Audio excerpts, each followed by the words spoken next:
The next item of business is a debate on motion 15508 in the name of Marie Goujon on the impact of the UK Government's budget on Scotland's rural economy.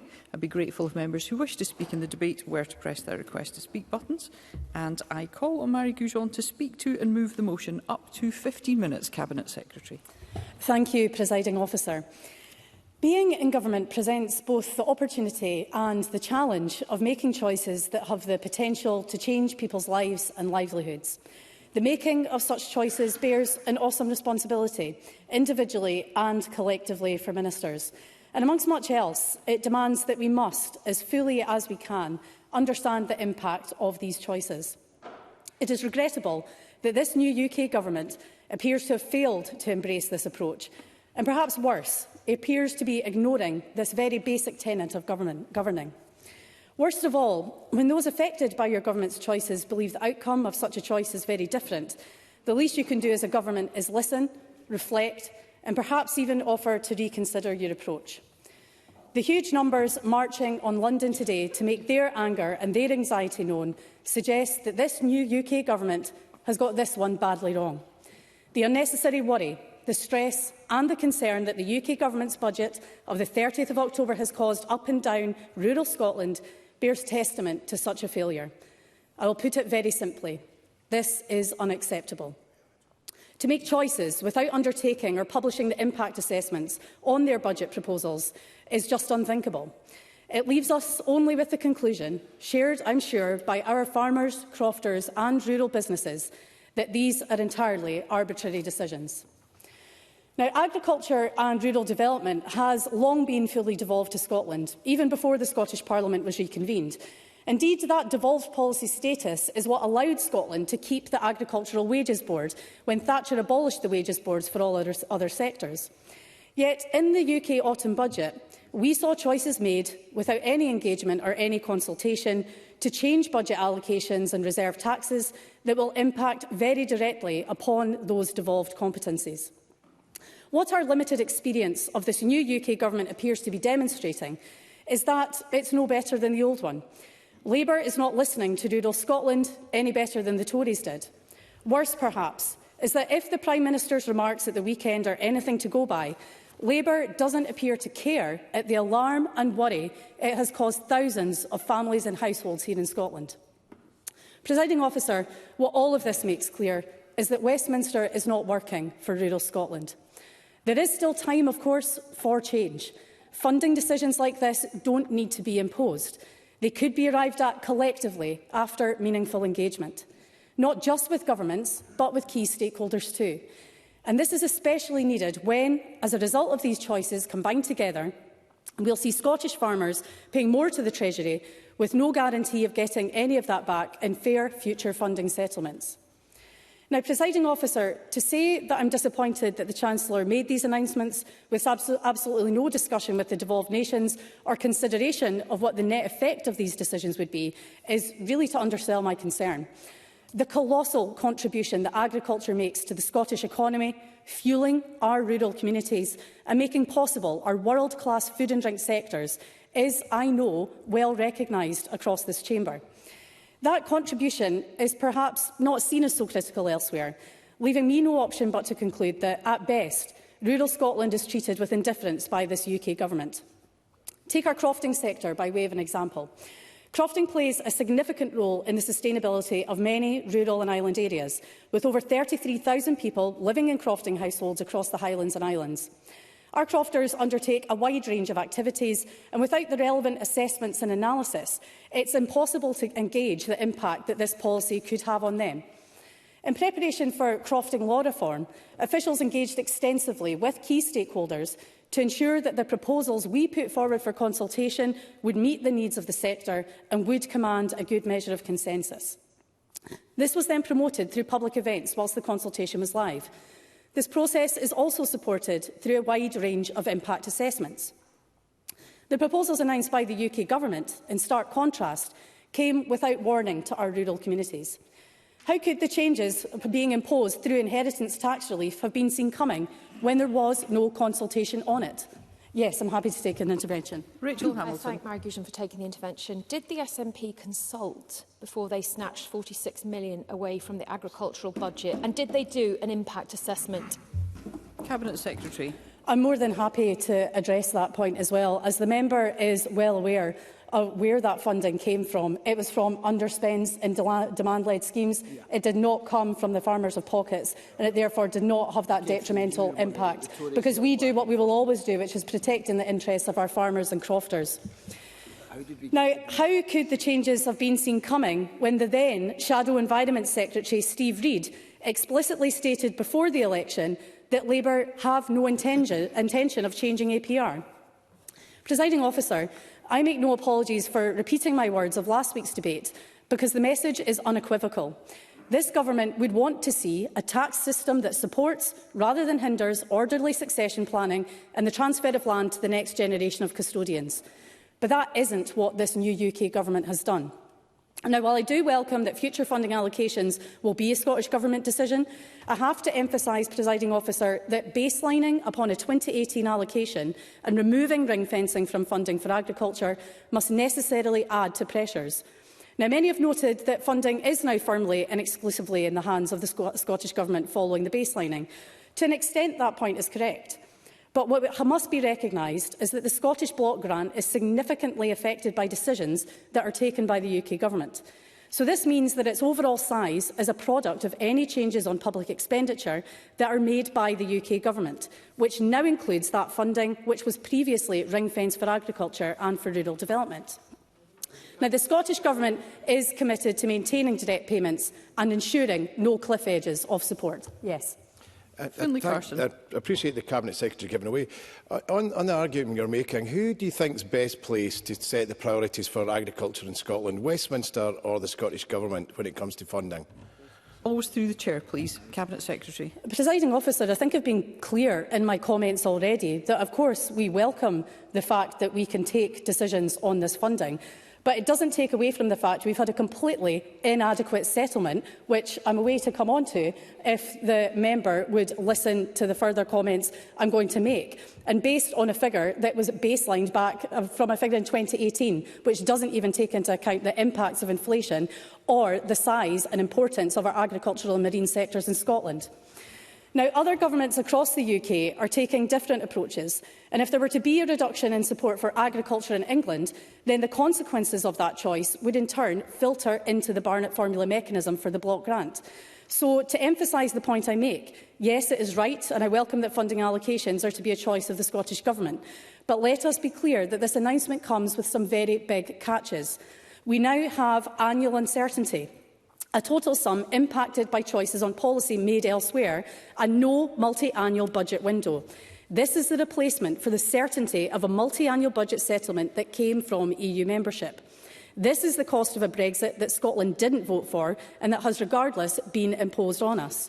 Now, unlike other farming nations, we no longer have long-term funding certainty. Some might say that we can ring-fence our own budget over multiple years ahead. But that utterly fails to understand the EU approach of a total budget that can be profiled according to need over multiple years, an approach that is most effective for supporting the cycles our producers work through. I'll add to that the very stark truth that we have no line of sight of the Scottish budget beyond the 31st of March 2026 right now. In spring, we're told there is to be a UK spending review, which will perhaps give us 3 years of funding certainty, but only in the context of the wider Barnett Formula considerations, annual budgets, rather than a multi-annual package we would have received from the EU. Not at the moment. I need to make some progress. And what has been allocated, £620 million, is wholly inadequate. The sum fails to account for inflationary pressures since 2018, when that sum was calculated. It fails to acknowledge the potential of Scotland's land to help to feed the nation and deliver for climate and nature. It fails to respect devolution and rural Scotland by imposing a settled sum instead of working in partnership on outcomes that are shared. Now, previously, Scotland received 17% of what was CAP funding in the UK, and this continued through the years 2021 to 2024. It was from this share that the figure £620 million was reached back in 2018. Now, not only has this sum itself failed to account for inflation, but the very share itself failed to account for the potential of our land. It's a missed opportunity to recognise this potential and contribute to goals that we share across the nations. Work from some, including the RSPB, made the case for Scotland to receive at least 23% of the total land-based spend from across the UK, contributing to food, nature and climate outcomes. It's quite obvious that this settlement continues to penalise rural Scotland by failing to reverse the real-term cuts of previous years.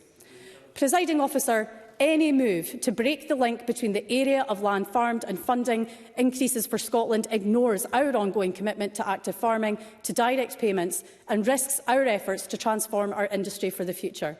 The Barnett formula quite simply fails to account for Scotland's unique relationship with the land and the significant contribution that our farmers and crofters make to our nation and especially our rural economy. I'll take the intervention from Fergus Ewing. Fergus Ewing. Thank you to the Cabinet Secretary for giving way. Could I just ask a simple question that I understand that the balance of the BEW money, the convergence money which is entirely for the benefit of Scottish farmers, has still been withheld, although it is supposed to be being paid back at some unspecified date. Will that date be this financial year? Cabinet Secretary. In relation to the BEW review, the outstanding recommendation from that review was about the discussion that was due to take place between the four nations about the intra-UK allocations of that funding. And those are discussions that, despite our pursuing them, have never taken place. Now, of course, while the imposition of a new funding approach and the changes to relief from inheritance tax take the headlines, the impact of this budget will be felt throughout rural Scotland. Tenant farming is a key part of Scottish agriculture and the rural economy. Improvements made by tenants, particularly secure tenancies, thinking on generational timelines, have the potential of making the value of these leases subject to the inheritance tax threshold. Now, for productive tenancies on good land, this is highly likely on anything on or above 300 acres. Agricultural leases are subject to capital gains tax, but the improvements made by a tenant farmer on a holding are not. In Scotland, over half of agricultural tenancies are secure. These are a unique feature of Scotland and might be disproportionately affected due to the incentivisation towards generational planning of improvements. Our rural economy is a major source of growth and prosperity for Scotland. It does and will continue to play a vital role in Scotland's journey in becoming a prosperous net zero economy. When we look at food and drink, it's a major contributor to Scotland's economy and is Scotland's biggest non-energy export. In 2022, there were around 17,495 food and drink enterprises registered in Scotland, which employ around 125,000 people. And this is where the UK Government's decision becomes even more curious and ill thought out, because Scotland's food and drink successes are also the UK's. Whisky, for example, depends hugely on arable crops grown here on some of Scotland's best and most productive and potentially most valuable land. It's not just farming that Labour could be hurting, but a much wider food and drink industry and all the jobs that go with that. The removal of agricultural property relief is not the only tax change in this budget that could harm Scotland's rural economy. Many farms are also employers. Many of the supply chain businesses which support farming are employers, including processors, retailers, producers and manufacturers. Rural business leaders have been reaching out to the Scottish Government, concerned that the changes to national insurance contributions will adversely impact small rural businesses. The whisky industry and wider spirits sector play a vital role in our economy and support tens of thousands of high-value jobs, especially in rural and island regions. The Chancellor's decision to raise alcohol duty, whilst reducing draft duty, widens the disadvantage facing the spirits sector and creates an inherent unfairness in alcohol duty, which disproportionately affects Scotland's national drink. Indeed, the Scotch Whisky Association has criticised the UK Government's decision, saying it represents a broken commitment after Keir Starmer claimed last year that his government's trade strategy would back Scotch producers to the hilt. Now, as we know, I need to make some progress. Now, as we know, actions speak louder than words, and I'm proud of the work that we do to support Scotland's farm, croft and land businesses. Our 2024 payment strategy is on track, with basic payments and greening payments starting in September this year as planned. Over 16,000 businesses have received over £388 million to date. That represents 95% of businesses and 93% of anticipated expenditure have been issued. Payments for these schemes continue, and less favoured area support payments are on track to start issuing from December. The Rural Development Regulations 2024 have now been approved by the Scottish Parliament, which will allow payments to be made for legacy support schemes ranging from the Agri-Environment Climate Scheme to the Forestry Grant Scheme to crofting support. Extending these schemes will ensure there are no cliff edges in support and a just transition in line with our route map. That appears not to be what's happening in England, with arbitrary reductions made to current payments and huge delays in processing claims for the new environmental scheme funds. All in all, this first Labour budget is a burdock for rural businesses and communities all over the UK. In contrast, both myself and my ministerial colleagues will continue to champion and fight for our rural communities. We will continue to press the UK Government to review and roll back from its proposals on inheritance tax and to engage with rural communities and devolved governments. We will carry on making the case for Scotland to get a fair share of future funding and for our commitment to the land, to food production to be recognised in funding allocations, including budget uplifts. We will argue for multi-year funding to give Scotland's farmers the same certainty as Ireland's. We will demand reimbursement for all the rural employers who simply will not be able to afford the hike in national insurance contributions. And we will keep making clear to Labour that it's not too late to change its mind and approach in taxation and funding for rural businesses in Scotland and everywhere else in the UK. With that, Presiding Officer, I move the motion in my name. Thank you. And I now call on Jamie Halcrow-Johnston to speak to and move amendment 15508.2 up to 11 minutes, please.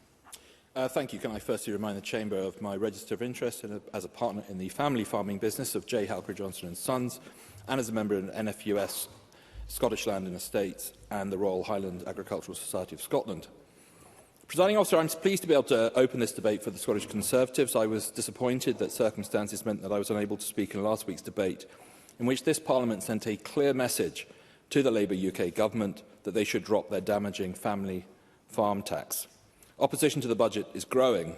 Labour's plans will make it harder for farmers to pass on their farms to their children and risk seeing some family farms split up or sold off entirely. Now, Labour will claim this will only hit a handful of the largest firms, but it's increasingly clear that they haven't done their homework properly. Figures on the number of farms impacted vary, but the Country Land and Business Association estimate that some 70,000 farms across the UK could be affected, while using the UK Government's data to compare with Scottish farming figures suggest over 12,000 farms in Scotland may be impacted. And despite Labour's protestations, farmers who are assessing their own situations are warning the impact will be considerably greater than Labour ministers claim.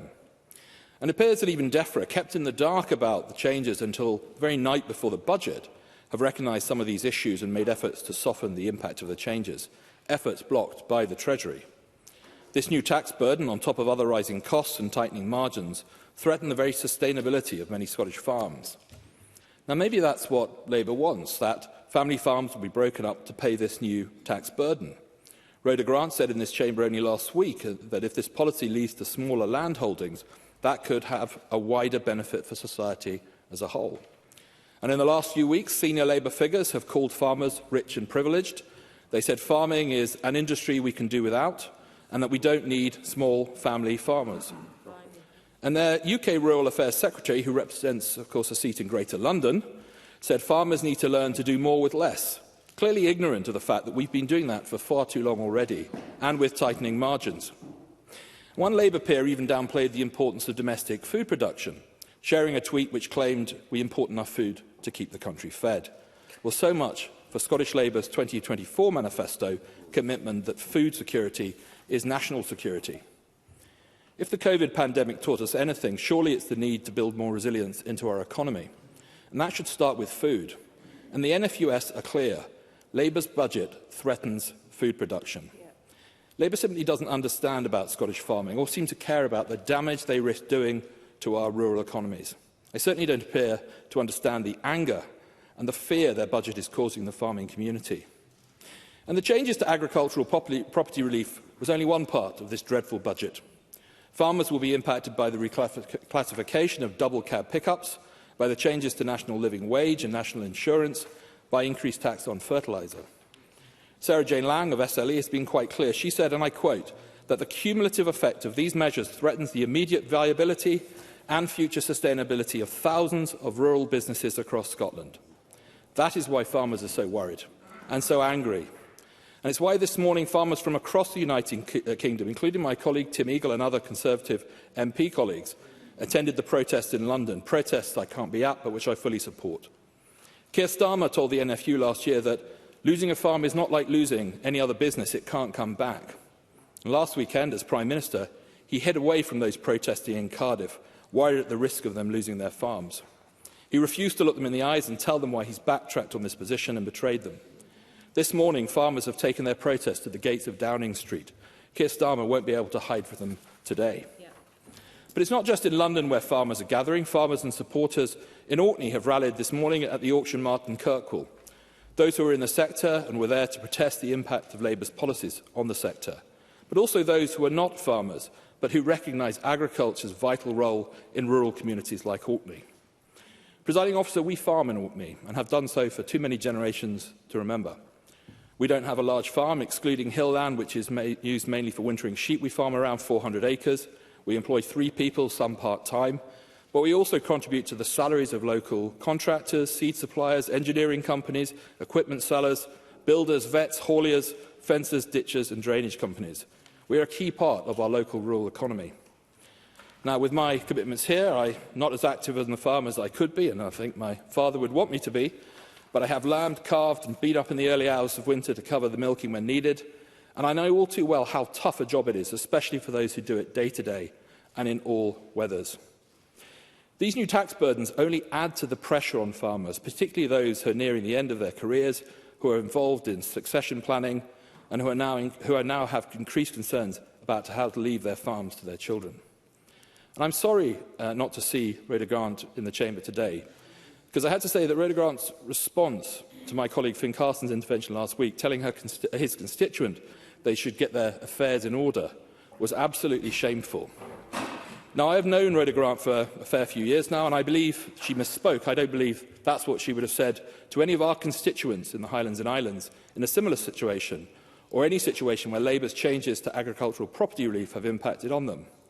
And so I would have asked her to reflect on that, and would have been happy to take an intervention to give her the chance to clarify what she feels those who did have their affairs in order until Labour, without consultation or, it seems, reliable assessment of the impact, changed the rules. What should they have done now?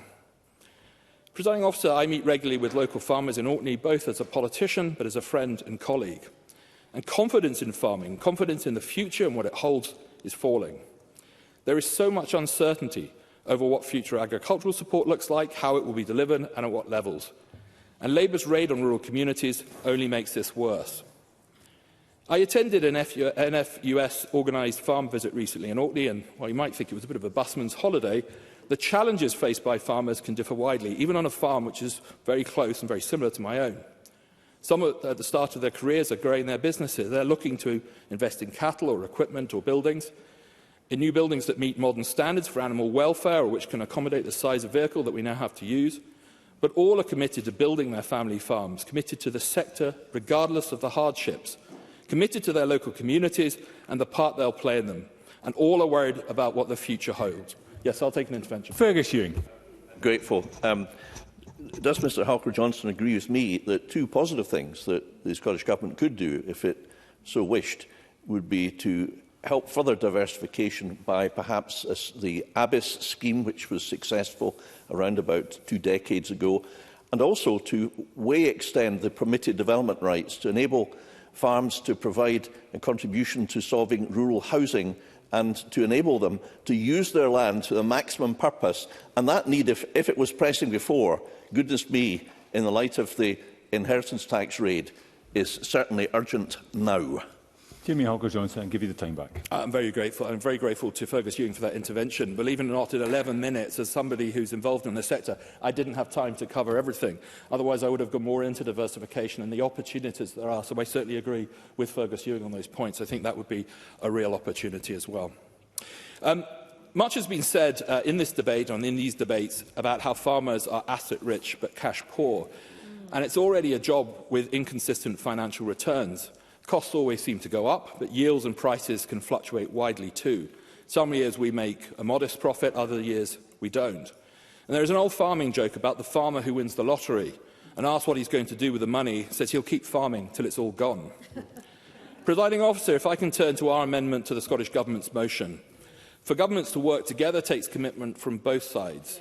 And our amendment calls for just that. Both the Scottish Government and the UK Government should work together to deliver the ring-fenced multi-year funding we, and I think the SNP benches, would want to see. Our amendment also recognises that in barnetising agricultural funding, Labour has broken with more than 50 years of certainty. They've ended a social contract that recognised the vital role farmers play in producing food and as stewards of the countryside, and which rewarded that with some stability. And our amendment also calls on the Scottish Government to ensure all agricultural funding is allocated to the sector and not diverted for use in other portfolio areas. This has not been previously the case, and while the First Minister has repeated the commitment that the 46 million of funding will be returned to the agriculture budget, there's still no commitment on when this will happen, and it was disappointing that the Cabinet Secretary would also not give that commitment on a timescale today. And so given the growing pressure on the farming sector, I believe a longer, more concrete commitment from the Scottish Government is needed to protect rural budgets. Rural budgets from having much-needed funding siphoned off to plug gaps in other parts of government spending. Because farmers are also worried about what the next Scottish budget and what future Scottish policy holds. They've seen the money taken from the rural budgets, the 46 million I've just mentioned, but also the nearly 80 million lost to rural affairs overall, the cuts to Pillar 1 payments and to the LFAS scheme. And they've seen the impact of the Scottish Greens in government, and they fear what the Greens may extort from a minority SNP government desperate to pass its budget. Farming has got harder in the last few years. Costs have risen, there's more form-filling and box-ticking than ever before, but there's still that pressure to keep costs as low as possible. And despite efforts to become more efficient and to meet increasingly stringent environmental targets, farmers feel more under attack than ever, particularly those of us in the red meat sector. Many don't feel they are a priority for government, and it's hard to argue that when, in Orkney, nearly 8 million has been spent on a stoat eradication scheme, only a few thousand has been spent on efforts to combat the geese in the islands and the damage they're doing to farmland. And that's before we start talking about the challenges of access to land, encouraging new entrants, vital local infrastructure like abattoirs, or reliable ferries to get product to market. The Scottish Government has responsibility for all of these, but too often has been found wanting. Presiding Officer, the last Conservative UK Government delivered multi-year ring-fence funding, as well as the largest ever round of grants to support agricultural funding. Labour promised a new deal for farmers, but they have delivered a raw deal, one that threatens the very future of the sector. Anger is at an all-time high, while confidence is low. Those protesting in London this morning, and in Kirkwall, and those who will be outside this Parliament next Thursday, are not just fighting one bad policy by one bad government, they're fighting for the very future of farming. And these benches will always stand with them, because the Scottish Conservatives will always be on the side of our rural communities and those who live and work in them. I move the amendment in my name. Thank you, Mr Harcourt-Johnson. I now call on Colin Smith to speak to and move Amendment 15508.1 around 9 minutes. Mr Smith. Thank you, Presiding Officer. I move the amendment in my name which recognises that last month's UK Government budget delivers the largest funding settlement for the Scottish Government in the history of devolution. An extra £1.5 billion this year and £3.4 billion more next year, a record £47.7 billion for Scotland's devolved budget. This budget fills the black hole left after 14 years of Tory chaos, and it ends the era of austerity. It means the SNP can no longer play the budget blame game to cover up their own waste and financial mismanagement, including diverting millions from agriculture. It provides billions more for Scotland, so this Parliament can ensure a fair funding settlement to our farmers and crofters. And it delivers the investment needed to begin to rebuild Scotland's public services and infrastructure and our rural and island communities. I'll take an intervention from Michelle Thompson. Thank you. I mean, obviously, he's enjoying iterating the budget settlement for the Scottish Government, but perhaps he could address how specifically this disaster of budget is going to address the black hole in the UK economy. And I suspect his party would argue part of the reason for this tax is because of that said black hole. Colin Smith, and give the time back. Labour have made it absolutely clear there are difficult, tough choices being made in taxation. We've heard today, however, that the SNP oppose the change in inheritance tax, they oppose the changes in national insurance, and the black hole would be the £40 billion that would be missing because of those decisions over the next 2 years. You cannot argue, Presiding Officer, for no tax rises, but at the same time mislead people by saying you can continue the same level of public spending. Because, Presiding Officer, I see the impact of austerity every single day in the rural communities I represent. The devastating impact of that austerity from the Tories and the SNP's incompetence. After 17 years of decline under the SNP, 14 years of chaos under the Tories, Scotland faces a housing crisis that is strangling economic growth in our rural communities. Every week, I speak to businesses in rural areas struggling to recruit. Those businesses tell me, even when they can find workers interested in taking up posts, they can't, because there's nowhere affordable for them to live near the place of work. I'll take an intervention if I've got the time. Kevin Stewart. Thank you, Presiding Officer. And, Mr Smith will be aware that this government has delivered more affordable housing per head of population than anywhere else in the UK. I would certainly welcome more housing investment, but only last week experts said that the Labour policies that are in place so far will actually deliver less housing than the previous Conservative government. What is he going to do to persuade his colleagues in Westminster to actually invest in housing? Colin Smith, I can give you the time back, but interventions should be generally brief. Presiding Officer, the Labour budget delivers extra funding for our public services, including housing, which the SNP have made clear today that they actually oppose.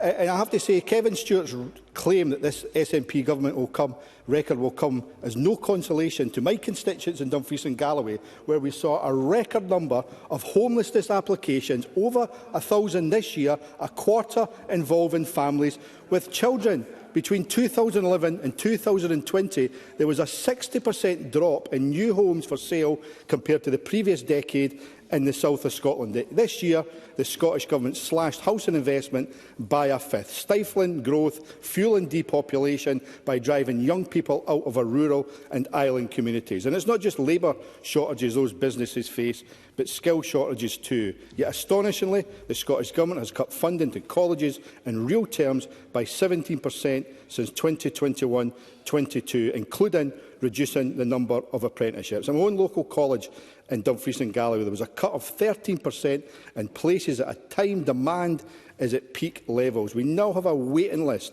at the college for apprenticeship places in construction. That is the economics of the madhouse. And we see the consequences of cuts right across education, with rural schools mothballed, learning support staff acts, teaching posts being cut. I'll take an intervention. I've got briefly, Finlay Carson. I appreciate you taking my intervention. When it comes to the economics of a madhouse, does the member think that the attack on family farms is going to put additional burdens on low-income families by increasing food bills?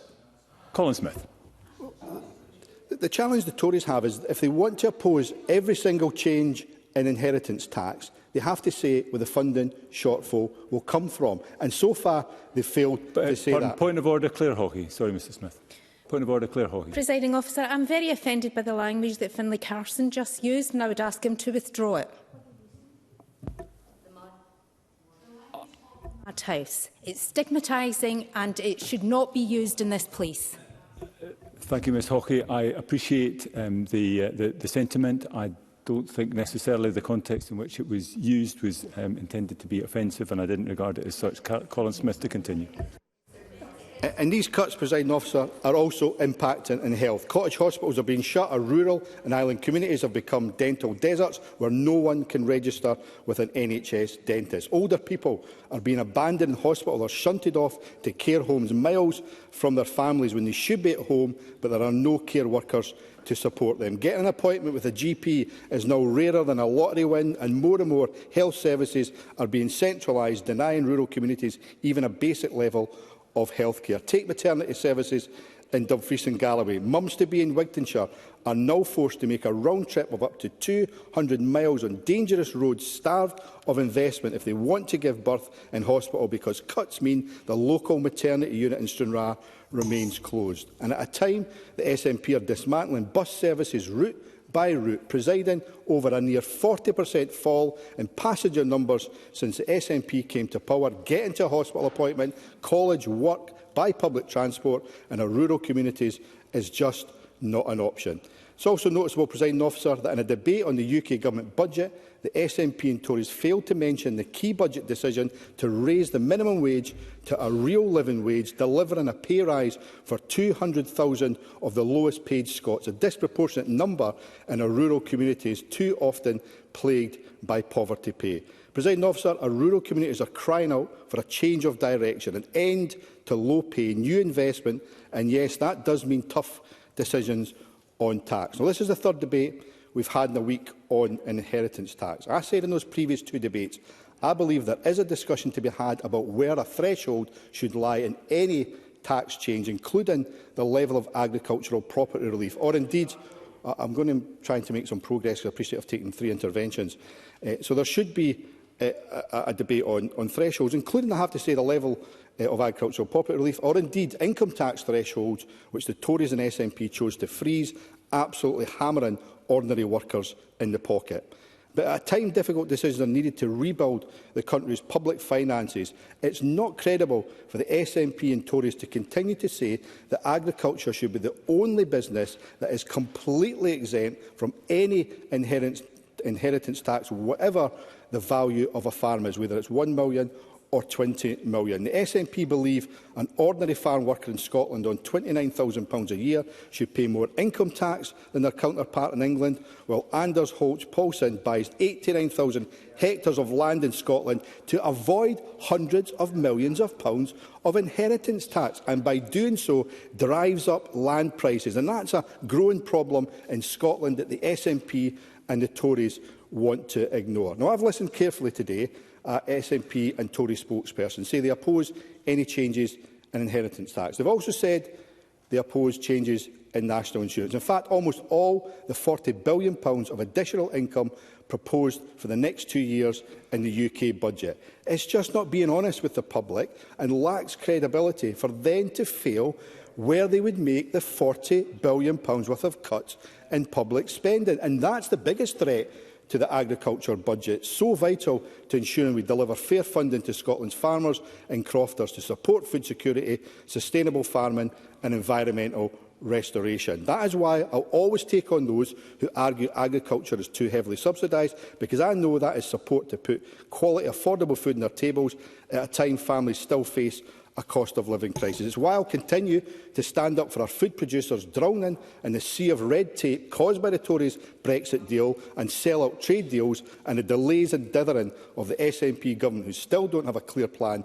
for future rural support. And it's why I'll fight to ensure that the record public sector investment the UK government budget provides can help more of the food purchased across the public sector be local. And when I see the damage being inflicted on rural communities, however, Presiding Officer, with closed cottage hospitals, dental deserts, all the issues I've raised, I will make no apologies for also standing up for more public sector investment. And that means being honest with the public and saying that we have to restore our broken public finances so we can provide certainty and security of funding for Scotland's farmers and crofters, and we can ultimately end austerity to Scotland's rural and island communities. Thank you, Mr Smith. I now call point of order, Claire Haughey. Thank you, Presiding Officer. I apologise to Finlay Carson for accusing him of using offensive language. It was Colin Smith. Perhaps he would like to apologise. Ms Haughey, thank you. I can only repeat what I said before. You have put your concerns on the record, and that is duly noted. I now call Ariane Burgess. Around 6 minutes, Ms Burgess.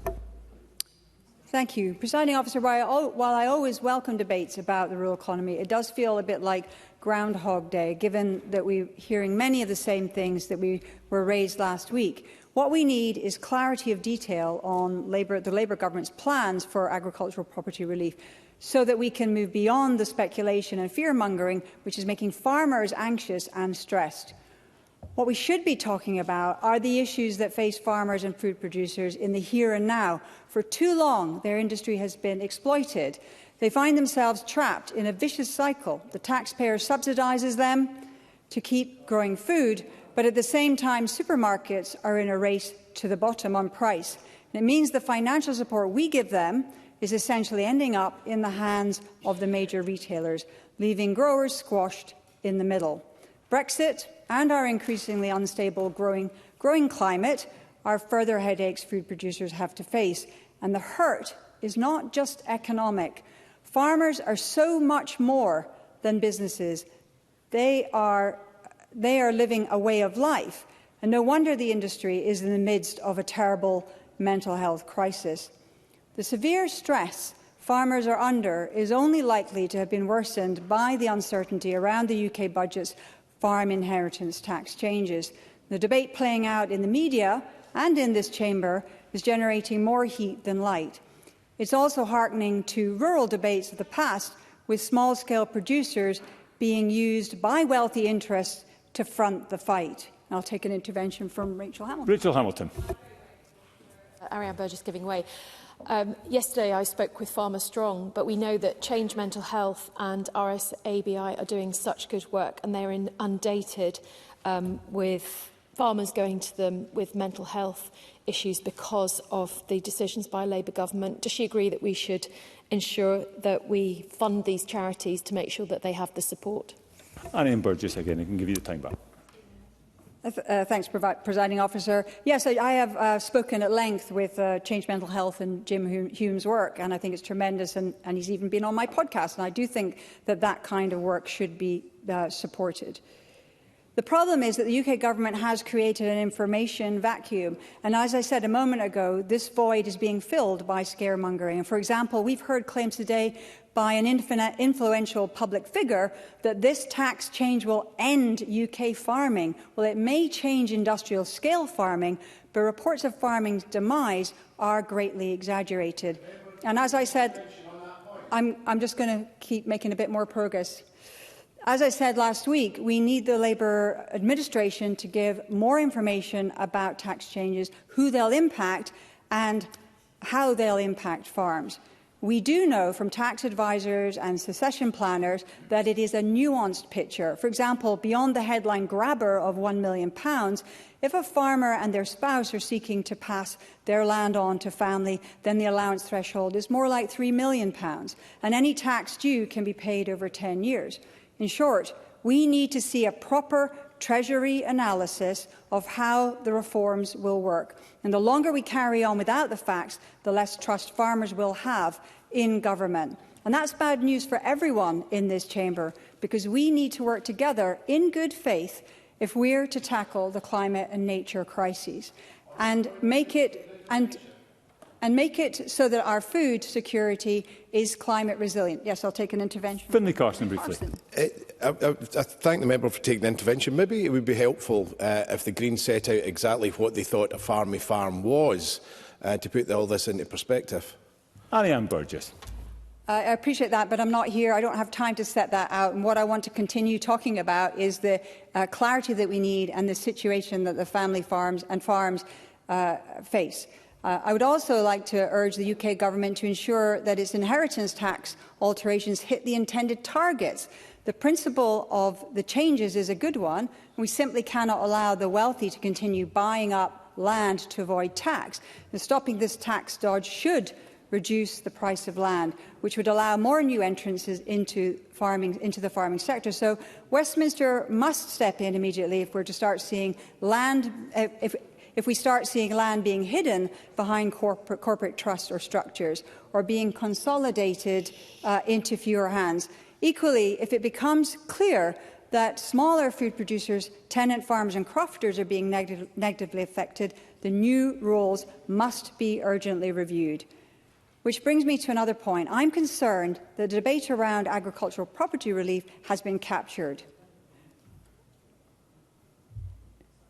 Ms Burgess, could I encourage members, even when they're sitting at the back of the chamber, they are more audible than they think. Ariane Burgess, to continue.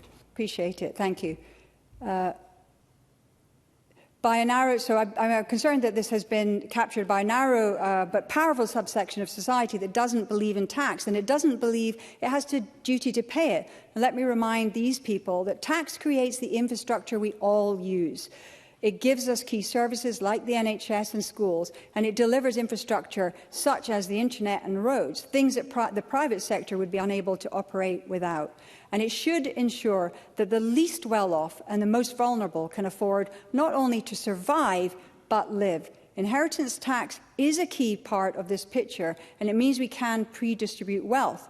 which may not be in the interest of a small number of rich individuals, but certainly it is in the interest of everyone else. Of course, the UK budget was about a lot more than the agricultural property relief changes. The £25 million for the for Argyll and Bute City and Gross deal is welcome, as is the £500 million investment in broadband infrastructure, which will hopefully see our rural and island communities get better internet access. One of the biggest positives was that the Scottish Government now has full control over its agriculture and fisheries budget. Not only does this end the farce of our government being forced to send money it hasn't used back to Westminster, but it means that we are also in greater charge of our future. And I would urge the Government, the Scottish Government, to be brave with this new power, to use it to deliver the objectives of the Agriculture and Rural Communities Scotland Act, and to use it to reward those who produce our food in regenerative and nature-friendly ways, and to use it to set multi-year settlements for farmers and crofters. Doing so will provide certainty to businesses and help to maintain our food security for decades to come. Thank you very much indeed, Ms Burgess. I now call on Beatrice Wishart, who joins us remotely again around 6 minutes. Ms Wishart. Thank you, Presiding Officer, and I understand that the connection between Shetland and Holyrood this afternoon is a bit ropey, but we'll do what we can. The title of this afternoon's debate implies that the rural economy is one homogenous entity, and of course it's not. Instead, it's a patchwork of rural economies, highlighting the diversity of our rural, coastal and island communities, which are interwoven across Scotland. These economies and communities from north to south should be championed and commended for their contribution to Scotland's economy in increasingly difficult circumstances. Just as the weather varies across the country from one area to another, so too do the landscapes and environments and growing seasons. Food production costs vary too and are felt at source and throughout the supply chain. Geography and the impact of transport costs from mainland Scotland add to island costs. These rural economies have shared goals, providing food for the nation and the valuable food and drink export economy. And they also have similar challenges. The UK government budget has achieved a unity across all these rural communities, with the impact that proposed changes to farm inheritance tax rules could have on the succession planning of family-run farms. During a similar debate last week, I highlighted how crofters, farmers and growers have serious concerns about the loss of ring-fenced agriculture funds, as well as the implications of tax changes in the autumn budget on family farms. The tax changes are driven by spreadsheets in the Treasury, pouncing on the capital-rich figures and ignoring the cash-poor experience of many in the sector. As the briefing from Scottish Lands and Estates highlights, the cumulative effect of other announcements in the budget disproportionately impacts rural businesses. The Barnetization of agricultural funding and increases to capital gains tax and employer national insurance make for a perfect storm of tax hits on the rural sector.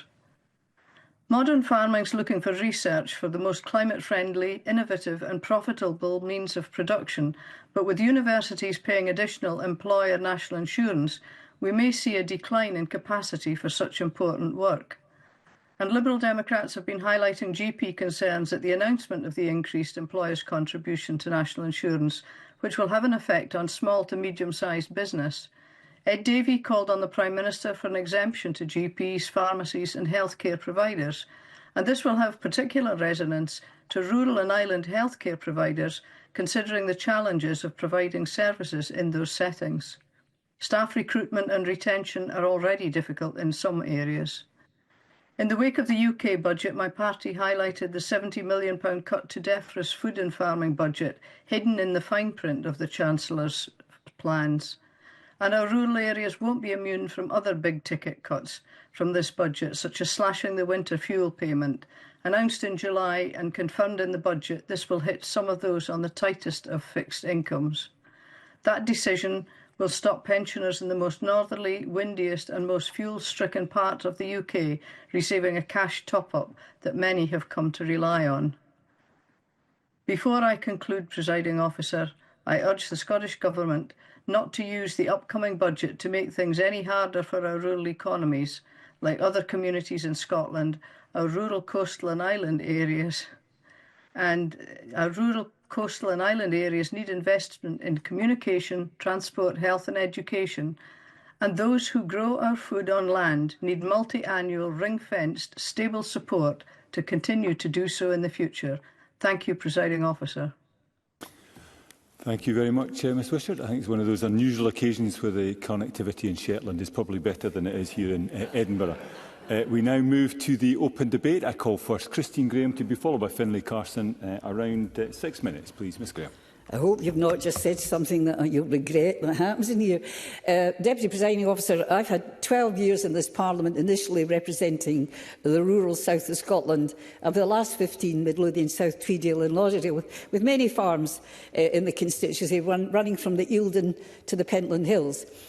Now, as I've said previously, during that 25 years, I've visited many estates, such as Burncastle in the Borders and Arniston in Midlothian, farms in the Borders, such as Baddingsgill, and Moorfoot and Eastside in Midlothian. And in this debate, while it's about the appalling impact of the Labour government's changes to inheritance tax combined with agriculture, property relief and family farming, which is bad enough, it impacts on the local businesses, suppliers, hauliers and so on. And this, combined with increases to employers' national insurance, will also have a devastating impact on the local rural economy. Now, the party which appears to have little concept of rurality in our rural farming landscape in Scotland is the Labour Party.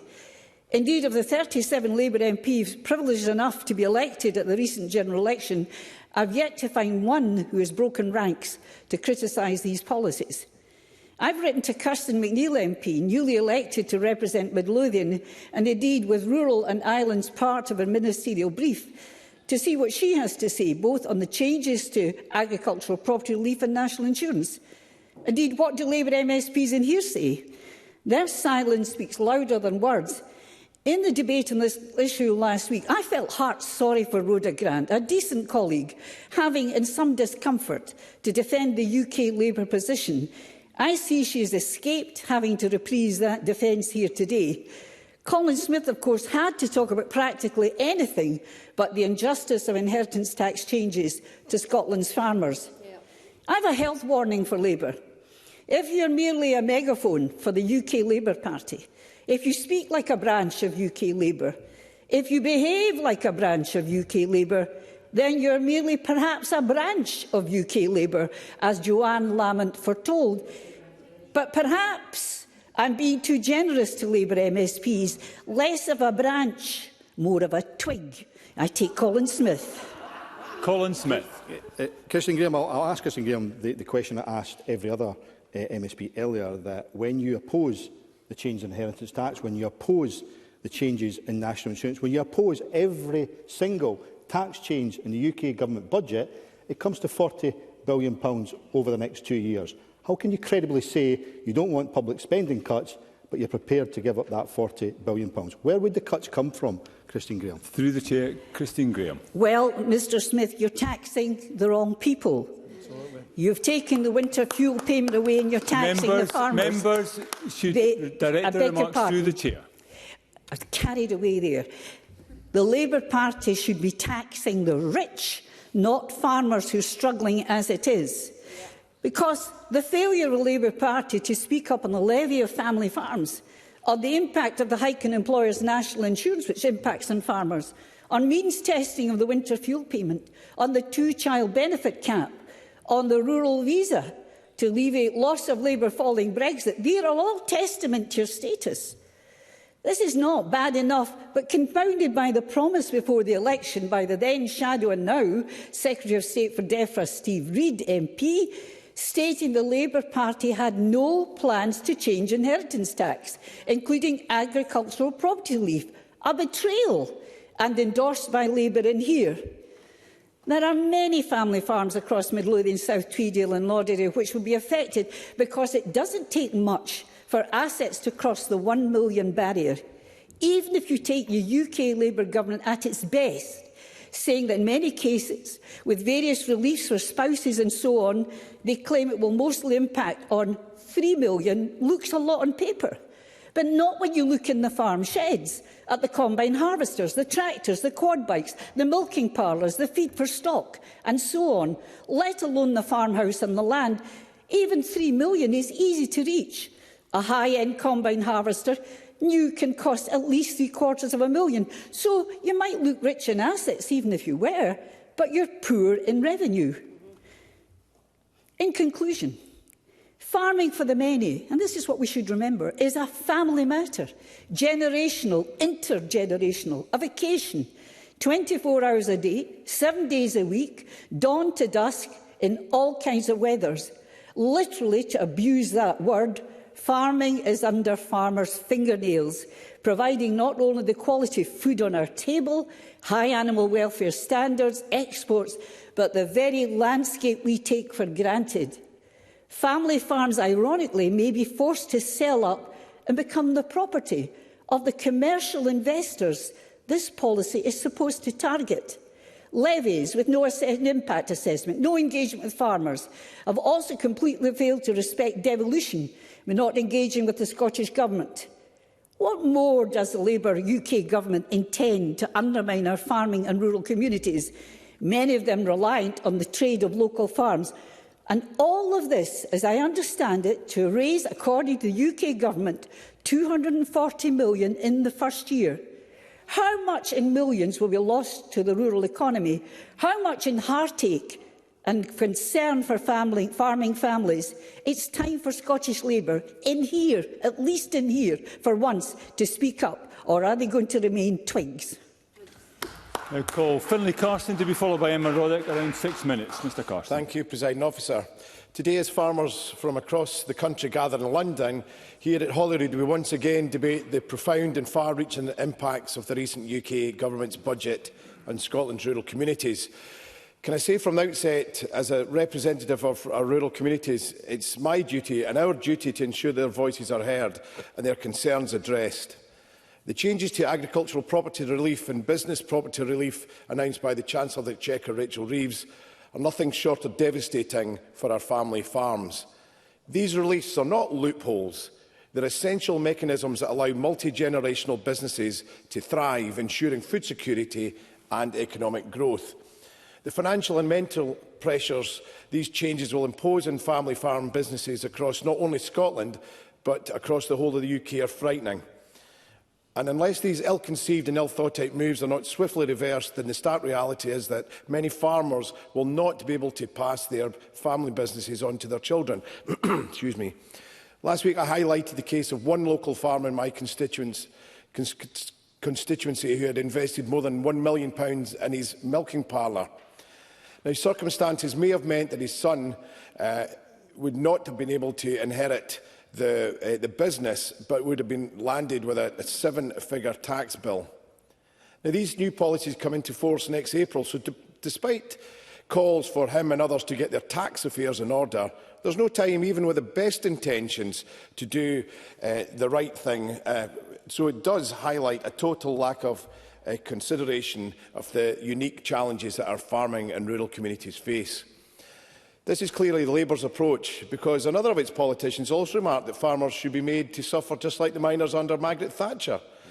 Even when questioned over the risk to our food security, he refused to back down and said the supermarkets would manage. Really?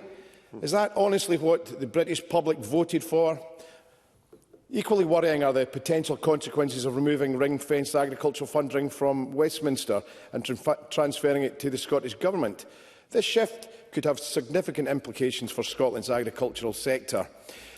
Having said that, it is quite bizarre that SNP are complaining about the removal of ring-fence funding, because in theory it should lead to greater flexibility for the Scottish Government to allocate resources according to Scottish priorities.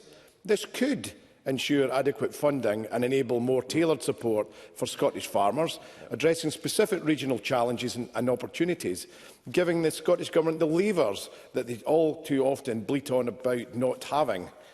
However, the track record of this anti-rural SNP government are the undeniably risks, given their track record on stealing tens of millions of pounds of agri-funding. What a bunch of hypocrites, criticising Labour for not sticking to the Bew Review recommendations to reject barnetisation of agricultural support, but only to nick the £60 million of additional funding that people like our backbencher here, Fergus Ewing, fought for and was part of the review recommendations. Without dedicated ring-fence funding, there is concerns that agriculture might receive less financial support overall, especially as we've seen this with their smash and grab if budget pressures arise in other areas. Without guaranteed multi-year funding from the SNP government, the transition towards a barnetisation will create more uncertainty for farmers who rely on consistent funding. I'll give way to Colin Smith. Colin Smith. Finlay Carson's highlighted the importance of ring-fencing particular funding, but does he also agree that it's then important to spend that funding? So why does he think the UK Conservative government underspent the agriculture budget by £318 million in the final 3 years of that government? Finlay Carson, I'll give you the time back. Well, I'm not sure about the UK government underspending. We certainly know that the Scottish government underspent by £46 million and more because of demand-led schemes. I think that suggests that the schemes were just certainly not fit for purpose. But without guaranteed multi-year funding from this SNP government, the transition towards a barnetisation will create more uncertainty for farmers who rely on the funding. Any disruption in financial support... I'll give way to Emma Harper. Emma Harper, briefly. Thank you. I appreciate it, and I will be quick. In the member's current position as convener of the Rural Committee, I'm just wondering if the member has actually negotiated with the previous government to support multi-year funding in any of your communication with the previous government. The Chair and Finlay Carson. President Officer, I don't think I'm here to speak on behalf of the committee. However, it was quite clear there was a 5-year multi-year funding settlement that Richie Sunak set out that lasted the term of the Conservative government, quite unlike what we've seen from the SNP. But it's clear that any disruption in financial support or confidence could hinder long-term investment and innovation within the sector. So it's crucial to ensure that the sector continues to receive adequate and stable financial support to thrive. Balancing these factors will be a key to maintaining a robust and resilient agricultural industry in Scotland. While the Scottish Government will receive an extra £3.4 billion in its block grant, there is yet no guarantee that the Scottish Government will spend it to help the farming fraternity, or indeed, even when the £46 million will be returned. It's imperative that the Scottish Government steps up and for once delivers for the rural sector. As a former NFUS President Jim Walker said, it is utterly remarkable that after years of endless, mostly worthless consultation, the farming and food industry are still not a step further forward on the policy detail or leadership required to allow agribusinesses to make informed investment decisions to protect their future. This is particularly evident in the livestock sector. Worryingly, this SNP government are still making little visible progress on the rural support plan, which, as the industry demanded, should have been published long before now. So despite being in the midst of the biggest change to agricultural support and likely to have the biggest impact on the very fabric of rural Scotland in a generation, there remains serious concerns that agricultural funding will again be reprioritised in the future. Presiding Officer, the editor of the Scottish Farmer wrote, "In future, raiding rural payments to plug gaps in public finance will be easier than ever. There is no guarantee that funding will be continued, as we are left to rely on assurances from the Scottish politicians." In conclusion, Presiding Officer, the accumulative effect on these budgetary changes presents a perfect storm for our rural economy. It's clear the UK Government has failed to consider the unique challenges faced by our rural communities. With the additional £3.4 billion in Treasury funding, there is an opportunity for the Scottish Government to demonstrate a commitment to safeguarding the future of the rural economy. Let's stand together to protect the backbone of our rural communities and ensure a thriving future for them. Thank you. I now call Emma Roddick to be followed by Richard Leonard. Up to 6 minutes. Ms Roddick. Thank you, Presiding Officer. The UK budget represents a wrecking ball taken to Scottish agriculture. And the worst part is that yet again, in the same style that we were used to under the Tories, there was no opportunity for Scotland's Parliament, Government or sector leaders to feed into the decision-making. It is unfathomable to take decisions that particularly impact on Scotland without speaking to the Scottish Government, farmers, crofters and other stakeholders in Scotland, or apparently anyone here, first. Now, any one of those people could have raised the issues that have been put forward publicly since the public announcement at the budget and perhaps found a way to meet policy aims without cutting funding to Scotland's agricultural sector.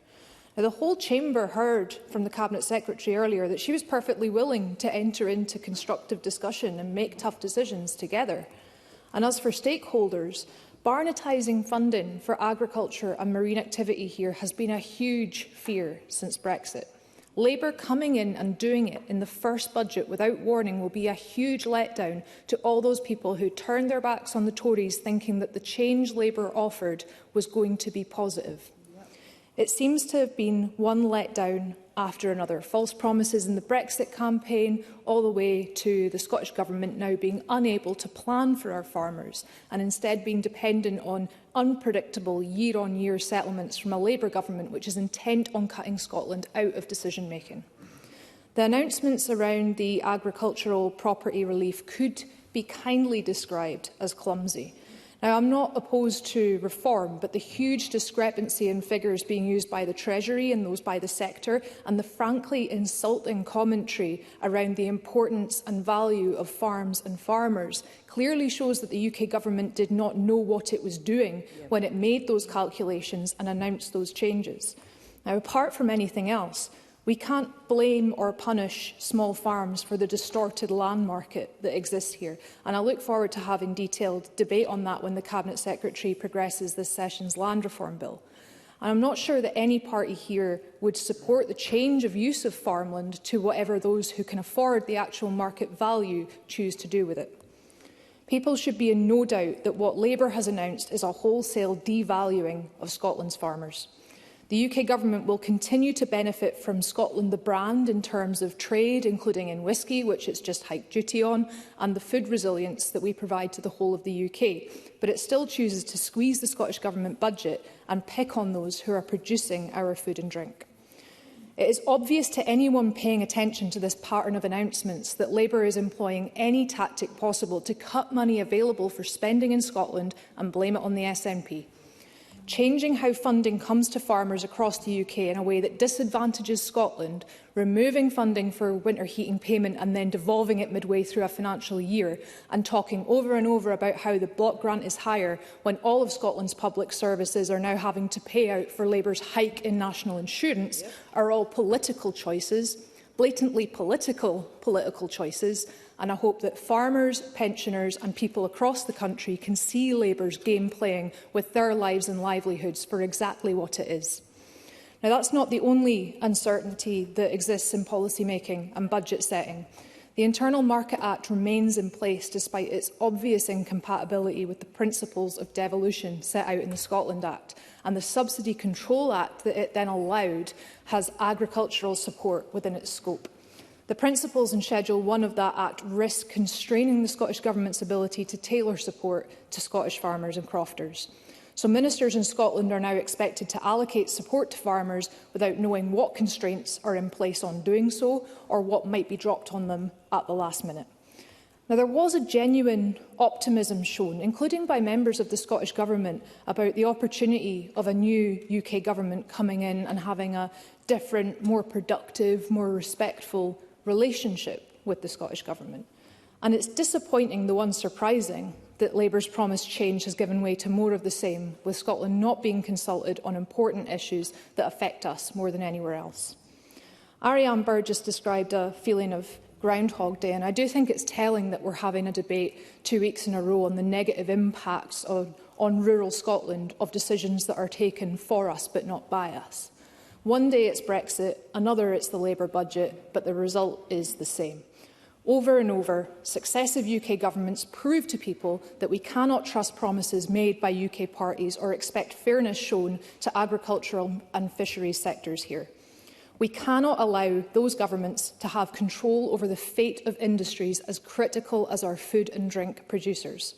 Scotland needs full fiscal powers and every option on the table, not this uncertainty.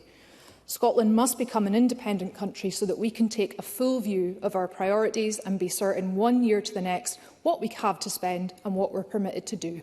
Thank you.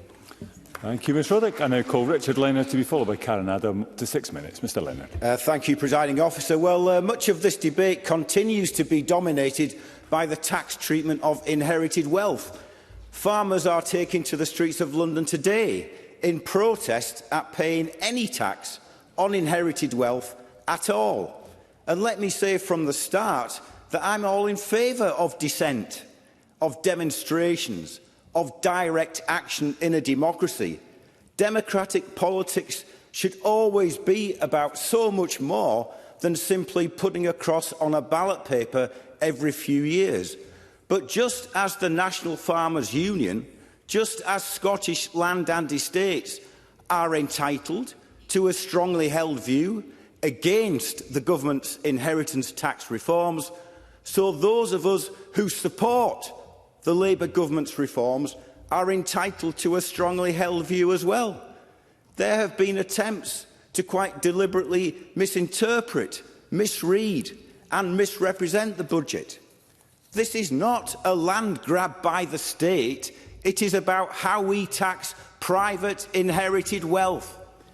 In a speech to AgriScot 2024 just 6 days ago, the First Minister announced that he was returning the £46 million which the Scottish Government had previously raided from the agricultural budget, which we welcome. He also spoke of the transfer of land to the next generation of custodians, of orderly succession planning. But earlier in that speech, John Swinney made a point of singling out one farmer in particular, a former National Farmers Union Scotland president, John Cameron, still a substantial landowner even now, but at one time one of Scotland's single biggest landowners, when he was reputed to be the biggest sheep farmer in the whole of Europe. Mr Cameron's own record on orderly succession planning is instructive. In 2006, he sold off 5 of his farms, the bulk of his farm holdings at the time, not to his tenants, not to his employees, not to family farmers, not to local communities, but to Caledonia Investments, a global investment trust headquartered in London, with a 49% stake held by the Kaiser family. He was perfectly entitled to do that, of course he was. But in this debate about the future of farming, the tax treatment of inherited wealth and the economics of our rural communities, we should not lose sight of the fact that for some time now we have known that land agents acting for investment institutions representing the vested interests of high net worth individuals, not the interests of farmers, not the interests of rural communities, not the interests of consumers, have been buying up land not to produce food but to avoid paying tax. It was John Ruskin who said that wealth earned by faithful industries, progressive energies and productive ingenuities was one thing. Wealth that signified mortal luxury, merciless tyranny, ruinous chicane was quite another. And we know that 40% of agricultural property relief currently goes to the wealthiest 7%. As I said in Parliament last week, it is one thing for the Conservative Party to be the arch defenders of this system, which makes the rich richer and the poor poorer, which deepens the gross inequality of wealth in our society. It is quite another for them to be joined by the Liberals and by the SNP. So I support this modest measure in the October budget, which begins to tackle at root this inequality in the treatment of wealth. In my view, the government could have gone much further. With the reintroduction of the banker's bonus cap, for example, the government could have closed the gap between capital gains tax and income tax in full. The capital gains tax rollover relief on farmland sold for development, for housing, industrial development, for infrastructure, which means that the proceeds, the capital gains, which can be considerable, are not subject to capital gains tax at all. That could also have been reviewed. And we should, in my view, be developing a wealth tax pure and simple, because we have soaring financial wealth on the one hand and unmanageable poverty and indebtedness on the other. And nowhere is this more evident than in rural Scotland, where poverty in the midst of plenty is the biggest challenge we face, not just as a nation, but as a society. So finally, there are other measures in the budget, like the move to raise the national minimum wage by 6.7% and to raise the youth rate by 16%, which represents a decisive step towards a single adult rate. Both of these measures will not only lift the living standards of those low-paid workers, it will boost rural economies. And let me finish by saying to the SNP and to the Liberals in Parliament today that you cannot be on the side of equality and oppose the removal of a gross inequality like this, that you cannot be on the side of justice and take the side of a great social injustice, that you cannot be on the side of the poor and take the side of the rich. Thank you. I now call Karen Adam to be followed by Claire Hawkey. Up to 6 minutes. Miss Adam. Thank you, Presiding Officer. Firstly, I want to associate myself with the remarks of my colleagues Christine Graham and Emma Roddick. They've quite rightly called out the ways successive UK governments have completely let down our rural communities, particularly our agricultural sector. And I know from my time on the Rural Affairs and Islands Committee, scrutinising the agricultural bill, just how much parliamentary time and energy is spent mitigating policies of faraway governments, just like Brexit, which Scotland did not vote for and continues to overwhelmingly oppose. Successive UK governments, however out of touch with the needs of Scotland's rural economies, press on regardless, in full knowledge of how it is harming the livelihoods of farmers and crofters and the sustainability of our rural communities. The motion that we are debating today uses the word disappointing, but I would go further. It is a dereliction of responsibility and it must be called out. Scotland's rural economy is much more than agriculture. Our fishing communities, tourism and renewable energy sectors each play a significant role in the rural economies of our coastal communities like Banffshire and Buchan Coast, which I represent. These industries, like farming, rely on sound governance, predictable funding and policies that reflect the realities of life that farming is. The UK Government's budget, however, ignores these basic needs. It's deeply troubling that the Chancellor did not engage with the Scottish Government or consult rural stakeholders in preparing this budget. Such exclusion not only undermines the principles of our devolution, but it also disregards Scotland's distinct needs. If ever the argument of local decision-making and Scottish independence needed to be made, we need look no further. If we take, for example, the Agricultural and Rural Communities Scotland Act, which was shaped by extensive consultations with farmers, crofters and rural stakeholders, we can see that this approach ensured that the bill was fit for purpose and was wholly supported. Consulting those whom policy affects the most is not just a courtesy, it is a necessity. And contrast this with the UK Government's budget process, which ignored the voices of those who know best. The people who live and work in Scotland's rural economy, barnetising funding, introducing new farm taxes, which would make succession planning increasingly difficult, and ultimately putting our food security in jeopardy. Scotland's geography, with its large land area for its population, needs a funding model designed specifically for its challenges. The UK Government's decision to break this link will threaten rural livelihoods and undermine efforts to combat depopulation in remote areas. The NFUS was right to call it devastating to the vast majority of farms and crofts. Unlike our farmers and crofters, our fishers are also caught in this storm of neglect. One broken promise after another from the Conservatives, and now the Labour Government's continuation of Brexit is dealing them another blow. Our flagship industry is being denied the support it needs, particularly the human resources we need to process fish ready for market. This decision endangers the future of our coastal economies and the preservation of vital marine resources. And I have repeatedly called on the UK Government to devolve powers to the Scottish Parliament so that a rural visa pilot scheme could be introduced to address labour shortages in rural areas, a call that has been ignored time and again. The knock-on effects of Westminster policies made in London extend beyond agriculture and fishing. Reduced certainty in funding stifles rural innovation and it discourages investment. The overarching uncertainty caused by year-on-year settlements worsens the financial uncertainty of rural Scotland.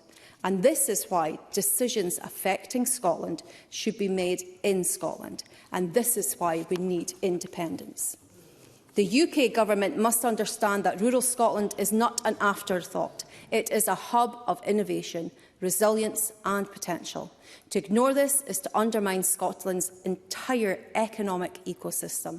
The UK Government must urgently conduct and release comprehensive impact assessments on how exactly this budget affects Scotland's rural economy.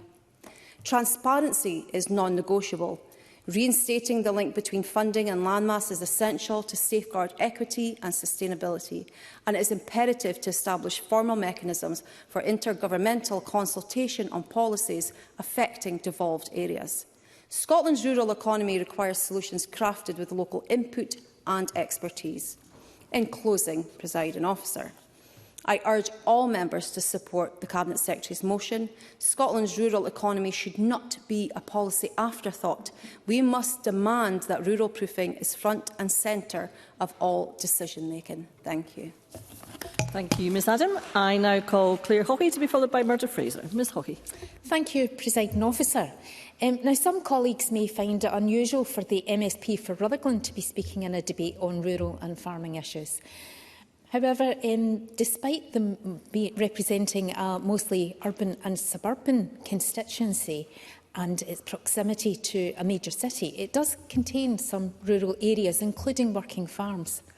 And my constituency is based in South Lanarkshire, and of course the pastures covering much of Lanarkshire have helped produce some of the country's best beef, venison, lamb, dairy and cured meats. And the area remains a major force in Scotland's food and drink industry. There are many small businesses in my constituency, from butchers, farm shops, cafes and hospitality venues, who pride themselves in sourcing quality local produce, and they are much valued in our communities as a result. Greenhall Farm Shop and Cafe in Blantyre, for example, is a popular venue who opened the first Scottish Wagyu beef shop back in 2016 and offer home-reared beef, eggs and other products directly from the farm. The food production chain is complex, intersects of course with many other industries such as the hospitality industry, and many people in my constituency and across Scotland depend on it for their livelihood. And of course, regardless of where you live in Scotland, Scotland's farmers produce much of the food and drink that ends up on our dinner tables. Matters concerning the sustainability of the rural economy should concern us all. We know that Scotland's farmers have already suffered massively and are continuing to suffer the effects of Brexit.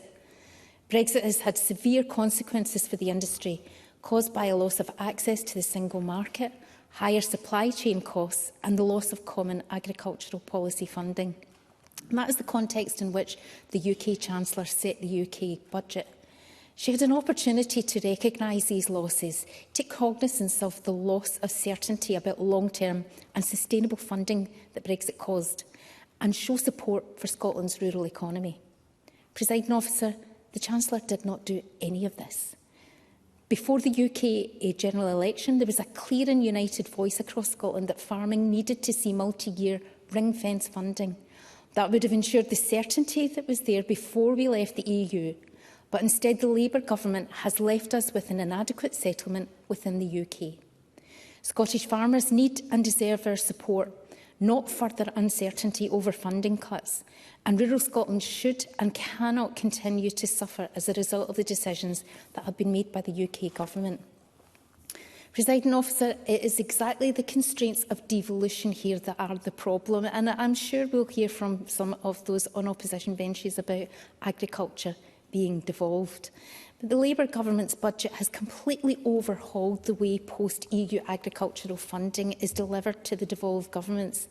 Previous ring fencing for agriculture and marine activity has been removed and funding baselined into Scottish Block funding, and the overall size of which, of course, is subject to changes in public spending in England, which of course means that a decline in support for agriculture there will have a damaging knock-on effect on the Scottish Block grant. This removal of ring fencing and the application of the Barnett formula to this funding was always a threat which hung in the air when Brexit happened. And now a Labour UK government has gone ahead and done it. Presiding Officer, for all the reasons that we understand, Scotland's farmers and crofters face challenges that are not found elsewhere in the UK. Our landscape is unique and our agricultural interests, capabilities and demands are different. And as a result, Scotland traditionally and quite logically saw a bigger than population share of agricultural funding while still in the EU. What we could effectively see now is a huge cut in funding for this crucial part of the economy, but it's hidden in plain sight by being rolled into the block grant.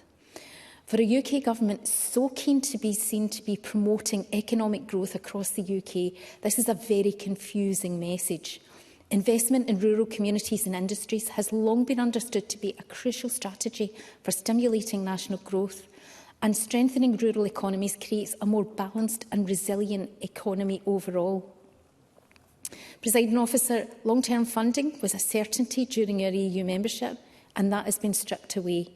The announcements made by the UK were for 1 year only, so however much the Scottish Government would like to deliver a multi-year settlement, it only has financial information for 1 year. And Presiding Officer, this all leads to one conclusion. Either the Chancellor understands very little about Scotland's rural economy, our island and rural communities and our food production chain and the many livelihoods dependent on it, and she's made no effort to find out. Or the alternative is that she simply knows, but she doesn't care, and her priorities lie elsewhere. And the fact that she chose not to work with the Scottish Government on this matter, nor consult with farmers, crofters and other stakeholders before the budget, certainly paints a damning picture of how the UK Government views Scotland's rural economy. Unlike independent Scotland's within the EU, Scotland's rural economy does not have funding certainty. It's now reliant on annual allocations from the UK Government, who have failed to consult properly and could arbitrarily cut or change support from 1 year to the next. This situation is unsustainable.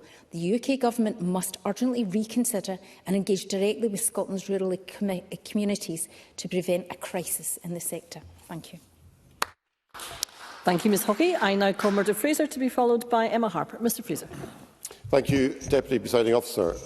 Unlike some of my colleagues on these benches, I'm not a farmer, although both my grandfathers were farmers. I have uncles and cousins who still farm, but I take a keen interest in the sector. And along with other members here, I attended a meeting with the National Farmers Union of Scotland Fife branch just over a week ago. And it was clear from the sentiments at that meeting that there was real concern about the impact of the Labour budget on the sector. Farmers have two particular concerns that they raised at that meeting. Firstly, around the future of agricultural support payments, and secondly, around the changes to inheritance tax, both of which issues we've been discussing already in the course of this afternoon. But first, it might be helpful just to put a little bit of this into some context. Farming is in many ways a unique sector of the economy. None of us can live without food. And although much more food is now imported, the need for food security in an uncertain world is today stronger than ever. Domestic food production therefore needs to be at the heart of government policy in this area. Farming is unique for another reason, in that farmers have to make investments and forward plan with very little notion of the profitability or otherwise of choices that they make. In most industries, the people who run them can decide to provide a product or a service, work out the input costs against the sale price and calculate potential profitability on a prediction of sales volume. The situation with farming is very different. Farmers have to make choices well in advance, with absolutely no certainty as to the final sales price they will achieve for their products. So when it comes to livestock, farmers have to invest in breeding stock, in feedstuffs, they have to pay for transportation, repair fences, settle vets bills, all making substantial input a year or more in advance to produce a product which at that point they have absolutely no idea what the market price will be when they come to sell it. And it's the same in relation to cereal farming, where a year in advance seed will have to be brought, fertiliser order, machinery engaged, all to produce a crop whose price will in the end be determined by international markets. It is not surprising, therefore, that the accounts of farming partnerships show huge swings of profitability from one year to the next, which makes the existence of agricultural support payments all the more essential in terms of providing some certainty of funding year to year and the ability to forward plan. And that therefore leads to the concern farmers have about the future of agricultural support. After Brexit, the UK Conservative government guaranteed the equivalent level of EU support would be given to farmers across the UK, with the Scottish Government and indeed the other devolved administrations being allocated the appropriate funds to pass on to farmers here. And although under the devolution settlement this money could not be subject to a specific legal ring fence, in effect there was a virtual ring fence around that cash, with an understanding from both governments that these funds would be passed on to farmers. Now the new Labour government has made a different choice. That virtual ring fence has gone, and that money put into the Barnett formula. And that causes real concerns for the farming community, with absolutely no guarantee year to year that the Scottish Government will receive funds or indeed will pass those on. Because in future, agriculture will have to compete not just with other industries looking for financial support, but with other demands on government spending, on the NHS, social care, public sector pay, and a host of others. And it's no wonder that farmers feel threatened that other sectors with greater political clout than they have may well benefit at their expense. And as Finlay Carson said earlier in the debate, in future it will be up to SNP ministers to make these choices about how much money farmers get. And I hope they will listen to the farming community, but you can understand the concern that that might not always be the case. The second area of concern, Presiding Officer, and again we discussed this last week in debate, is around inheritance tax changes, threatening the viability of family farms. There is, at the heart of this policy choice, a substantial misunderstanding of the economics of a family farm, because those who own family farms are the classic examples of individuals who might be asset rich but are cash poor, as Jamie Halcrow-Johnson said earlier in the debate. I saw some figures this week suggesting that the return on capital of a family farm can be well below 1%. The land might be worth millions on the open market, but the actual profit from the business activities on that land might be in the tens of thousands, if that. And that means there will simply not be the resource there to pay an inheritance tax bill if a farmer wishes to pass it down from one generation to the next, even if there is an allowance for that bill to be paid over a 10-year period. So the inevitable consequence of this inept and poorly thought-out policy will be that family farms will be broken up, as the only way to pay the tax bill will be to sell off chunks of land so that farm becomes even less viable year to year. It is a policy invented by those who have simply no understanding of the economics of farming or of the countryside. And worse still, it is the whiff of the politics of envy. To the man or woman in the street, an asset worth millions might sound like unbelievable riches, but that doesn't recognise the reality of the business of farming. So, Presiding Officer, today we see farmers descending upon London to protest in vast numbers, and a similar demonstration is here due at Holyrood next week. I sincerely hope this Labour government will listen to those voices, because they will do untold damage if they push ahead with their inheritance tax plans, and our ability to feed the country and provide food security will be severely damaged as a consequence. Thank you. Thank you, Mr Fraser. I now call Emma Harper to be followed by Douglas Ross. Ms Harper. Thank you, Presiding Officer. I welcome the opportunity to speak in today's debate, both as the representative of a large rural agricultural area and as a member of the Rural Affairs Committee. The impact of the UK Government's budget on Scotland's rural economy is hugely important for all of us MSPs here to consider. I chaired the Rural Policy CPG recently as a co-convener, and one of the attendees stated quite clearly that anyone who eats food has a vested interest in agriculture and the rural economy. It is that important. Scotland is paying a high price for UK government decision-making, first with the Tories and now with Labour. One thing is crystal clear. The Labour government's budget has been a wrecking ball to Scottish agriculture, and Emma Roddick is right to use those words. It has devastated certainty of support and has destroyed succession planning for family farms. Scotland's rural economy is a major source of growth for Scotland. It has delivered an economic contribution worth £39 billion, which is 26% of Scottish total in gross value added in 2021 alone. Across Scotland as a whole, food and drink jobs alone equate to around 129,000. This is over 17,000 businesses, many of which are in rural areas with fragile economies, like mine in Dumfries and Galloway and the Scottish borders. However, the UK budget brings a hammer blow to the agricultural sector.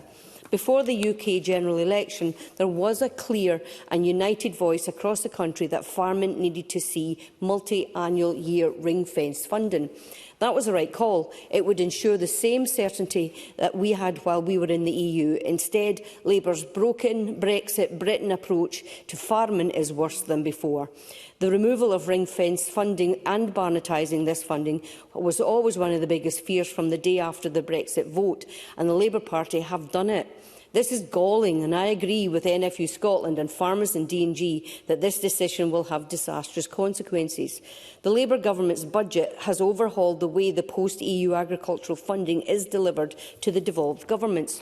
Funding for agriculture and marine activity in Scotland, which was previously ring-fenced, has now been baselined into the Scottish block of funding. This means that the full amount allocated for 2024-25, £620 million for agriculture and £14 million for marine, is to be included in the block grant. This is unacceptable, and I repeat my calls for the Labour government to reverse the harm. Just let me finish this sentence. I repeat my calls for the Labour government to reverse the harm it will do to Scottish agriculture and all the jobs and industries it relies on. I will give way to Finlay Carson. Finlay Carson. I very much appreciate the member giving way. I wonder if the member would tell those living in rural constituencies why it was that the SNP government made the biggest cuts to the rural and agricultural budgets in last year's budget, and what does that say for the commitment of this government to rural communities? Emma Harper. I definitely see that this government does support rural communities, and of course we're operating within tight financial fiscal constraints. So I would like to proceed, Presiding Officer. Labour has also imposed changes to the Agricultural Property Relief APR and made these announcements with absolutely no discussion with the devolved nations. This is despite the colossal contribution that agriculture makes to the Scottish economy. NFU Scotland are clear and have challenged the suggestion that only 1 in 4 farms would be affected by the change to APR inheritance tax as misleading, and that it doesn't take account of how land prices differ across the country and so will impact communities differently. I spoke with one D&G farmer who told me how much this decision will impact their family farm, with their son projected to pay in excess of £270,000 to inherit the farm.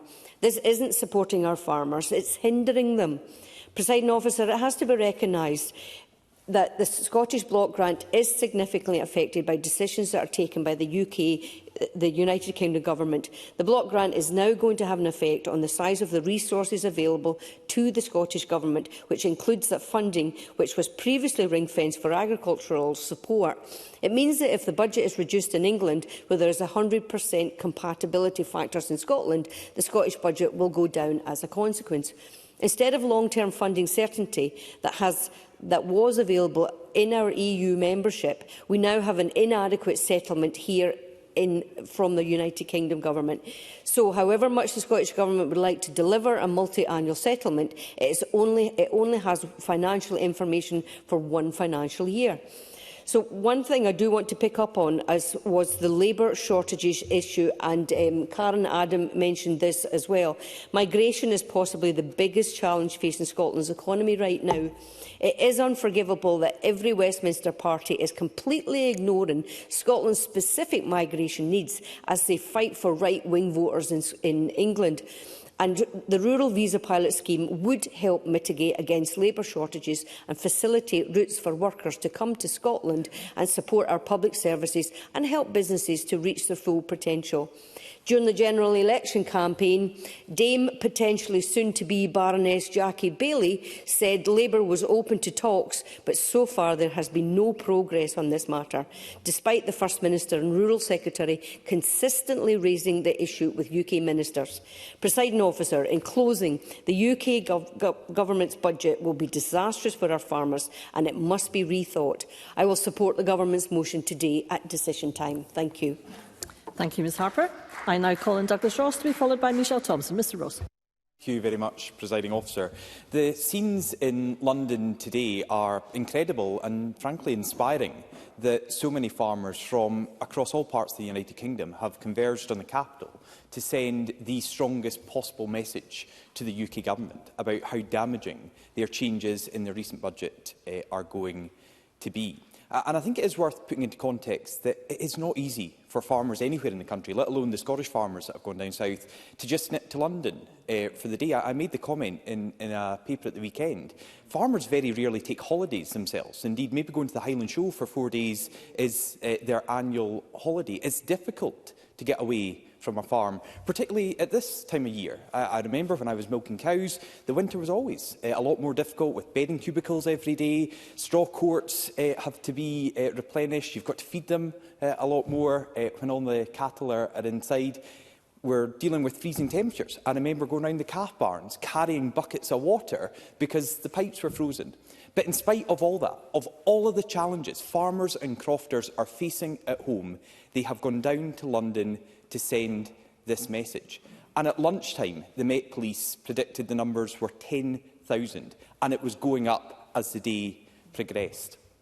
And I say all this because I think it is important that we thank those farmers for their commitment in doing that. And I have to say, I listened to Colin Smith, who spoke for, and I wrote it down, 10 minutes and 11 seconds, and never once mentioned that march or rally, never once acknowledged the strength of feeling from farmers and crofters here in Scotland and across the UK to go down there.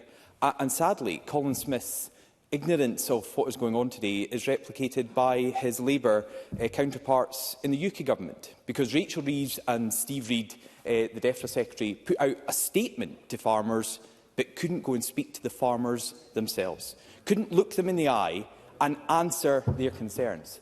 In the same way, Keir Starmer wouldn't do it at the weekend when he was in Wales, and we're told in Brazil today, where he's making comments, that he understands because his first job was on a farm. Well, I'm sorry, Keir Starmer doesn't understand the challenges that farmers are facing with these changes, and it's clear neither does Scottish Labour. Ariane Burgess also mentioned the rally in London today, and she said some speakers were not telling the truth. And she commented about one, without naming them, who said that these changes are the end of the agricultural industry. Well, that speaker she was referring to was Jeremy Clarkson. And I was sat here listening to Ariane Burgess, wondering, why does she think she knows better as a Green MSP, rather than someone like Jeremy Clarkson, who is involved in the sector, who has made an extremely successful television series, enhancing the reputation of that sector and getting into more homes and classrooms and getting a message across far better than any politician ever has or will about the importance of our rural communities. So I have to say, I thought Jeremy Clarkson was absolutely right when he said this could be the end of the farming sector and the agricultural industry. And he also, when he was addressing the crowds today, was speaking about the budget in general. And he said people looking at the Labour budget, the recent Labour budget, will feel it was a kick in the shins, but for farmers it felt like a knee in the balls. And that's maybe colloquial language, but it hit home. It feels like that. It is gut-wrenching what this government is doing to farmers and rural communities, and they don't seem to get it. Because I thought Colin Smith just got the tone all wrong. They're not listening, or they're certainly not hearing what the farmers are saying. But then, at the end of his speech, Colin Smith was saying, well, we can maybe look at the thresholds. So I'm happy to give way to Colin Smith. Has he had, on this point, has Colin Smith proposed an alternative threshold to Rachel Reeves or to Steve Reid? because their comments today are very clear. There is going to be no U-turn, which there should be, and there is going to be no change to the threshold. So have Scottish Labour proposed a change to the threshold that they would accept for this, and what is it? Colin Smith. Very clear that there should be a debate on that, and Labour has set out at UK level what they think the threshold is. The challenge to Douglas Ross, however, is to say, what is the Conservative position?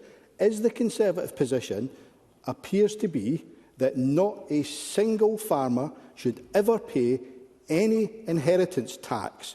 Is that the Conservative position? Because the reality is that, as Richard Leonard said, 40% of that relief goes to the 7% wealthiest farmers, those who may have a farm that's worth 20, 30, 40, 50 million pounds. Is it the view of the Conservatives there should be the only business that should not pay any inheritance tax is agriculture, or does he agree that the issue is about the threshold? And if it isn't about the threshold, where would he make the cuts from? Douglas Ross, I can give you time back. Well, I'm grateful because that was a long intervention, and I was simply asking Colin Smith to tell me what the Scottish Labour threshold would be. What has he said to Rachel Reeves, which she clearly ignored, or to Steve Reid, because he clearly ignored that as well? And I'm no clearer, having listened to that, but on his point, what is the Conservative position? Kemi Badenoch was very clear today. She said if a Conservative government is elected, they will reverse this damaging change from the Labour Party. And I think Colin Smith should pay attention not to just what's said in here, but what's said by farming representatives. And Martin Kennedy today said this: for a government, speaking about the Labour government, to have stepped away from its claim that food security is national security and targeted taxation changes at family farms in its first budget has left farming and crofting families deeply angry and frustrated. I agree with that, and I think it could have gone further. They are absolutely full of rage about what has been done, and it really has to change. In my last minute or so, Presiding Officer, I do want to focus on a couple of other points, because we're looking at the budget in general. Twin cabs. This is an issue that the Treasury put forward for changes in taxation to the previous Conservative government, and Conservative government ministers said no. I remember Sir Mark Spencer, the DEFRA minister at the time, saying don't do that. So Treasury officials clearly thought an incoming Labour government will be gullible enough to take this, and they put it in the budget, and that will also have an impact on farmers. And finally, on the Scottish Government, I do get a bit fed up that we're supposed to pat the SNP ministers on the back every time they announce they're going to give the £46 million back. Just put the money back into the Rural Affairs budget. You took it out. I don't believe that money should have been withdrawn in the first place. But multiple ministers and First Ministers have claimed credit for saying the money is going to go back in again. Let's get that money back in again urgently. But really, ministers shouldn't be seeking thanks for it. It should never have been taken out in the first place. Farmers converged in London today to send a strong message. They are coming to Holyrood next week to send an equally strong message. I hope Colin Smith, Anna Sawar and other Labour representatives don't hide away that day, because they have to face our farmers, hear from them and listen, as do SNP ministers. Because the final quote I'll use today is from John Slay of the Scottish Farmer, the editor, who said that John Swinney missed an open goal when he addressed Agri-Scot last week. He writes in the editorial, "Clarity on how cash will be used to reward active farmers and crofters is something only he, John Swinney, can deliver without shifting blame." Farmers and crofters need to hear from the Scottish Government next week on that point and in the budget, because it's absolutely vital. Thank you, Mr Ross. And I now call Michelle Thompson. Ms Thompson. Thank you, Presiding Officer. Firstly, can I note I enjoyed the speech from Douglas Ross in his recognition of Westminster's failure to listen to the needs of Scotland. It's a slightly Kafkaesque conversion, but welcome nevertheless. Now, although the primary sectors of agriculture, forestry and fishing remain very important for the rural economy of Scotland, the majority of businesses in rural Scotland actually lie out with these areas. So I want to try and make some reflections on that. Now, we know it has been hugely negatively affected by Brexit, including the loss of EU funding. The Chancellor has ignored Brexit. The Labour Party in Scotland ignores Brexit. Yet recently the Governor of the Bank of England pointed out what a disaster it's been for the economy. And I'm afraid it's still the elephant in the room, and it's not going away. I too was dismayed to hear that the UK Government had failed to undertake an impact assessment, and even worse that John McTiernan, still supposedly speaking for Scottish Labour, suggests we don't need small farmers. It's obvious that there's no understanding of the complexity in rural supply chains and how fragile they are. The rural economy is home to businesses of varying sizes, ranging from a higher percentage of self-employed and sole director businesses right through to larger businesses, including in the renewable sector. And I think we need to reflect on that. So I speak today to recognise the number and scale of small businesses and their importance to the rural economy.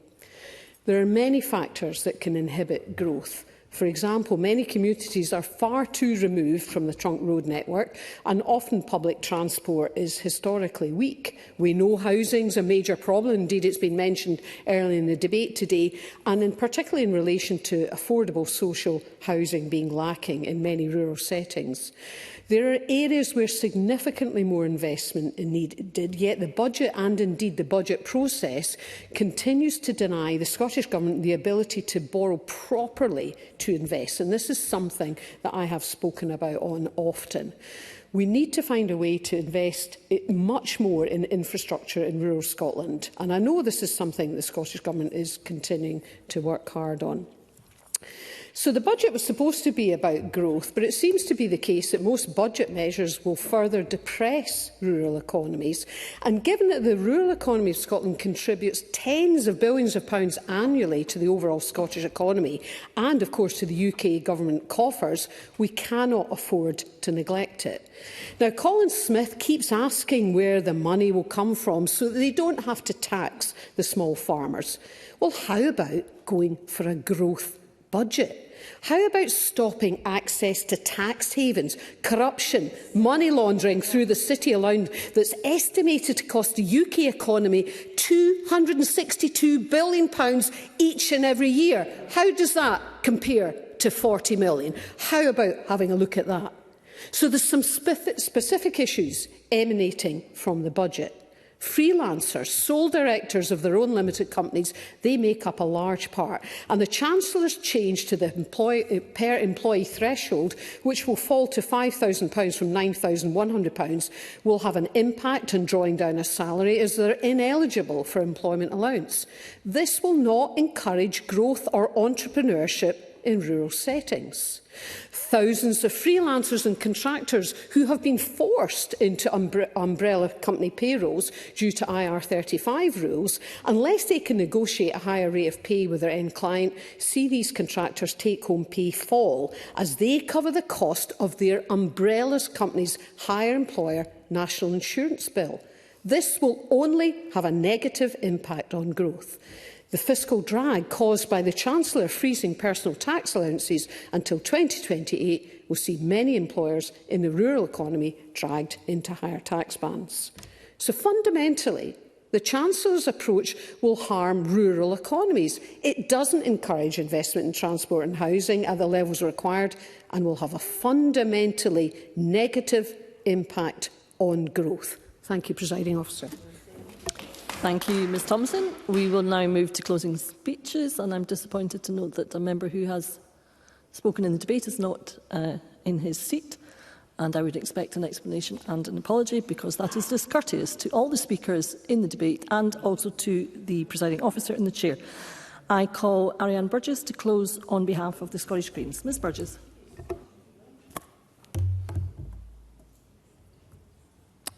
Thank you, Deputy Presiding Officer. I hear that all of us in this chamber can agree on one thing, that farms are vital to our rural economy and communities. But farmers are under threat, not from the tax man, but from tax-dodging investors. By buying up land to avoid inheritance tax, these people have caused land prices to rocket. And it means the industry is all but shut off to new entrants, and it lines the pockets of a small number of extremely large landholders. So I support the principle of the UK Government's inheritance tax changes, but my concern is that it's not provided enough clarity on how its reforms will work in practice. So I would urge the Treasury to make its economic assessments public, and by doing so end the ceaseless speculation that's damaging rural communities' trust in institutions such as the one that we are privileged to be speaking in today. We've heard interesting contributions from all sides of this debate, and the Cabinet Secretary's confirmation that the UK Government did not consult the Scottish Government is deeply concerning. It takes us back to the dark days of Boris Johnson. Scotland must not be ignored by Westminster, and I wish to back the good points made by Emma Roddick and Karen Adams about how we cannot trust the UK Government to work in our best interest. I also want to support Karen Adams' point that our rural economy is not just agriculture, and we must not forget other key industries such as renewable energy, fishing and forestry, as well as the growing sector in nature restoration. And when talking about farming, I think we need to be careful about using the term family. It conjures an image of idyllic, small-scale setup. And yes, family farms can be tiny, but they can also be giant, multi-million-pound estates. And it's these estates that need to shoulder more of the fiscal burden faced by our country. While the UK budget contains some big positives for Scotland, it also raises many questions. Who will be impacted by the agricultural property relief change, and how needs answering, and fast. And we also need quick answers for how the UK Government intends to tackle the climate and nature crises. These twin issues are already damaging our rural communities. The budget document is 164 pages long, and yet climate change gets mentioned just 7 times. Nature gets mentioned only on 6 occasions, and renewable energy gets mentioned just twice. To put this into perspective, investors get a mention on 18 occasions. Our climate and our natural environment is bigger than any investors, bigger than the private sector. It affects everyone, and the faster we take proper action, the better our odds of avoiding the worst effects of the climate crisis. And I want to finish today by talking about the future, about the positive, progressive actions we can and must take to ensure our rural communities are climate resilient and able to thrive for generations to come. And a good place to start is with the ring-fencing of the agricultural budget. The Scottish Government can and should use this power to set out a multi-year vision for farming. Providing our food producers with funding certainty will give them the headspace to implement regenerative and nature-friendly measures and to maximise carbon emissions reductions. This is vital if we are to hit the 2045 net zero target and revive our natural environment. After all, farmland uses 75% of Scotland's landmass, and the people who work on it know how best to deliver for our environment and our future. We must also revisit farm subsidies. They need to support our growers to produce the food we need using regenerative techniques. Improving soil health, water quality and biodiversity all need to be prioritised, as does producing the food we need. And any reform of payments needs to be in lockstep with proper action to end the exploitation of farmers by the major supermarkets. And I would urge the Government to look at how Scotland can end the race to the bottom on pricing.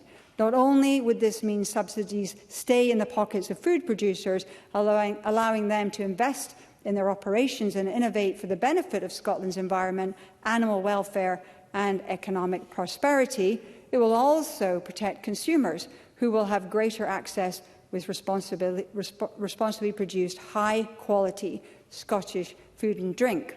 And this would deliver economic benefits to rural communities, benefit the wider Scottish economy and promote a healthier society. In just over a fortnight's time, we will be hearing from the Scottish Government about what will appear in its budget, and I sincerely hope it contains a greater focus on the environment and nature than its UK equivalent, and I trust the Scottish Government will use its new powers over agriculture and fisheries spending responsibly. I'm aware that these sectors will be up against other ring-fenced areas, and I am concerned, judging by the comments from the Cabinet Secretary today, that the Government is making excuses in advance, that it's laying the groundwork to reduce funding certainty for farms. Instead of grabbing the opportunity the UK Government has given, it is using its new financial powers to give Scottish food producers more certainty. So let me finish by urging the Scottish Government to resist the urge to plug gaps elsewhere in its budget with the funds that should be going towards food producers, crofters and farmers. Thank you, Ms Burgess. I now call on Alec Rowley to close on behalf of Scottish Labour. Mr Rowley. Thank you, Presiding Officer. If I can just firstly correct, I think Michelle Thompson said earlier that John McTernan still speaks on behalf of the Scottish Labour Party. That's just simply not the case. But I was pleased that Michelle Thompson did expand, I'm sorry, I want to make progress. I was pleased that Michelle Thompson did expand the discussion, because the debate that we were having today is basically, the title is The Impact of the UK Government's Budget on Scotland's Rural Economy.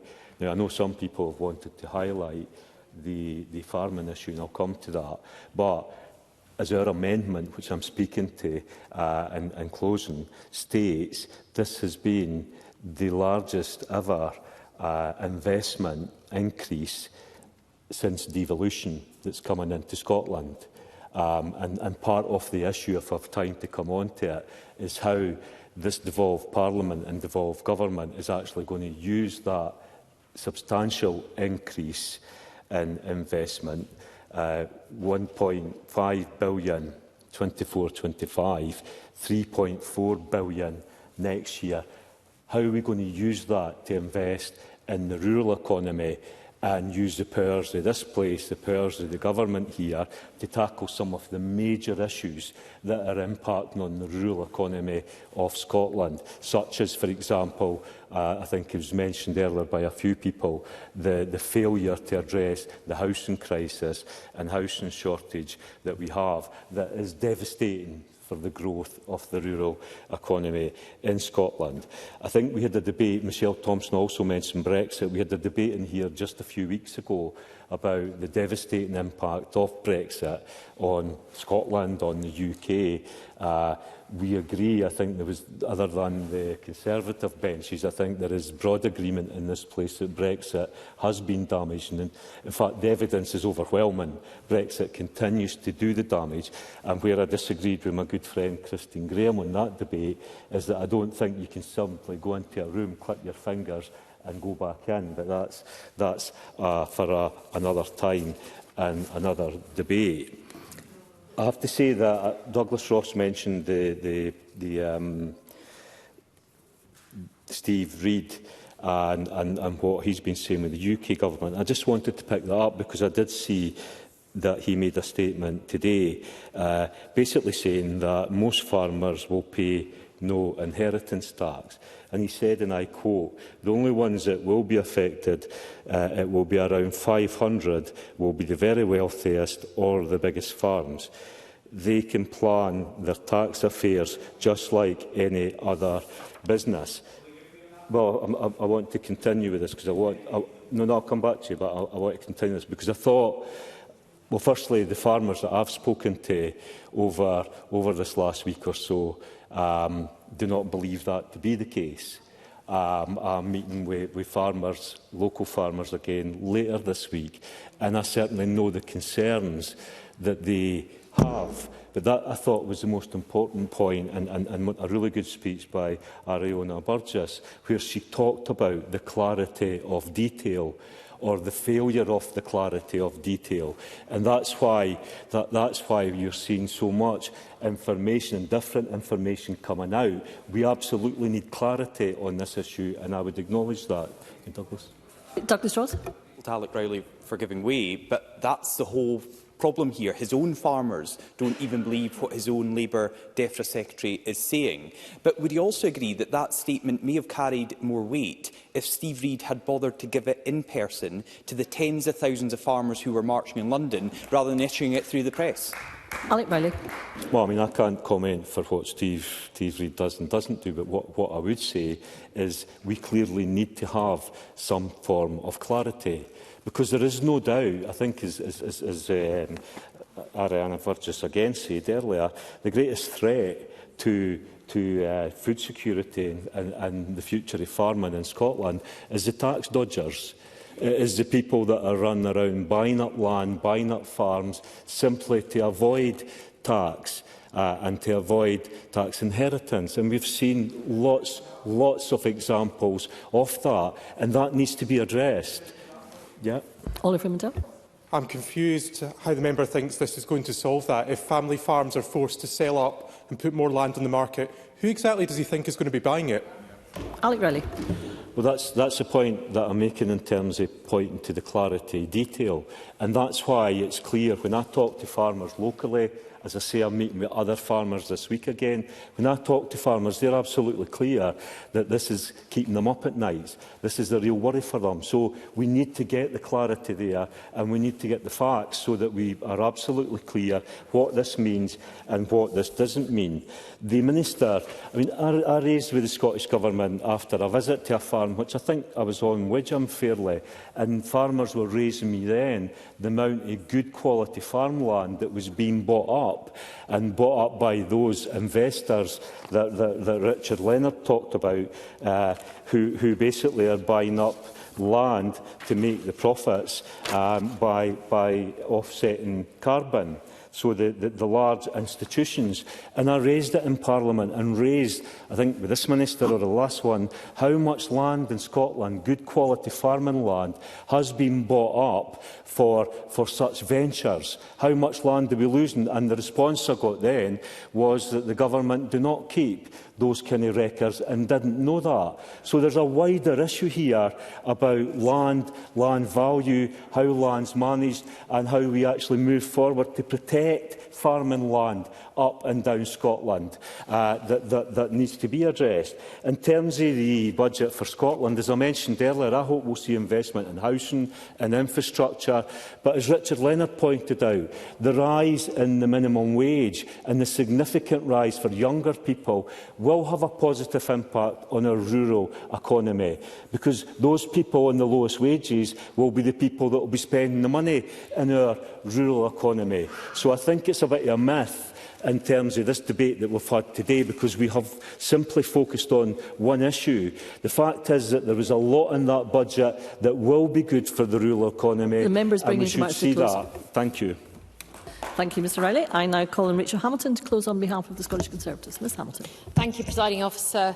I'm delighted to close on behalf of the Scottish Conservatives, and I stand wearing a pair of wellies in solidarity with farmers right across the UK who are marching on London today.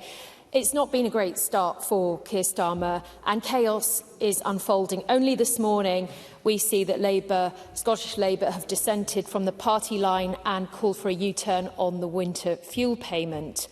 And now what we are calling for is a U-turn on the Labour's cruel family farm tax. So Keir Starmer has only been in post for 137 days, and we've heard from colleagues across the chamber this afternoon that thousands of their constituents are marching on Whitehall. Douglas Ross is absolutely right. These are farmers that are busy at this time of year. It's cold, they're feeding livestock. I know these things. My dad and brother can't get to Christmas to me on the same day because one of them has to look after the farm. It's a fact of life. They work long hours and they work very hard. Now, we have heard many members highlighting the devastating impact that Labour's cruel budget decision will have on the nation's food security and on the viability of the family farm. Ariane Burgess talks very sensibly about the well-being of farmers. She says, and agrees with me, that it's important that we support charities that support farmers, such as Farmers Strong. And I was quite surprised when I heard Alex Rowley say that farmers are being kept up at night whilst he is trying to defend his policy. He's then realising that farmers are being kept up at night. So I would say, why doesn't Scottish Labour agree that and tell Anas Sarwar to agree that this policy should be actually overturned? But there's many other people, Christine Graham, Murdo Fraser, Beatrice Wishart, Jamie Halker-Johnson. They talked about farmers being asset-rich and cash-poor and making very little profit. It's important because there was no reasonable logic, as Michelle Thompson and Emma Roddick said when Labour created this policy. No reasonable logic, no consultation, no impact study, no assessment of the number of small family farms that would be affected. And it was a direct manifesto commitment broken. And one of our other colleagues, I can't remember who, said that it was a rushed and last-minute botched decision by Rachel Reeves.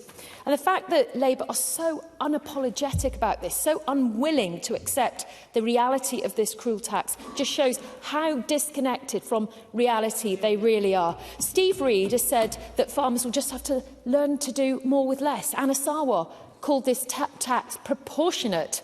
And last week, Rhoda Grant told vulnerable farmers to get their affairs in order. And I do believe, as other colleagues believe, that she misspoke and that she should actually apologise or want to apologise to farmers. And there's only 3 Labour members in the chamber again today. There were 3 last week. It just shows that they cannot sit in front of us, put their faces in front of us and defend this shambolic policy.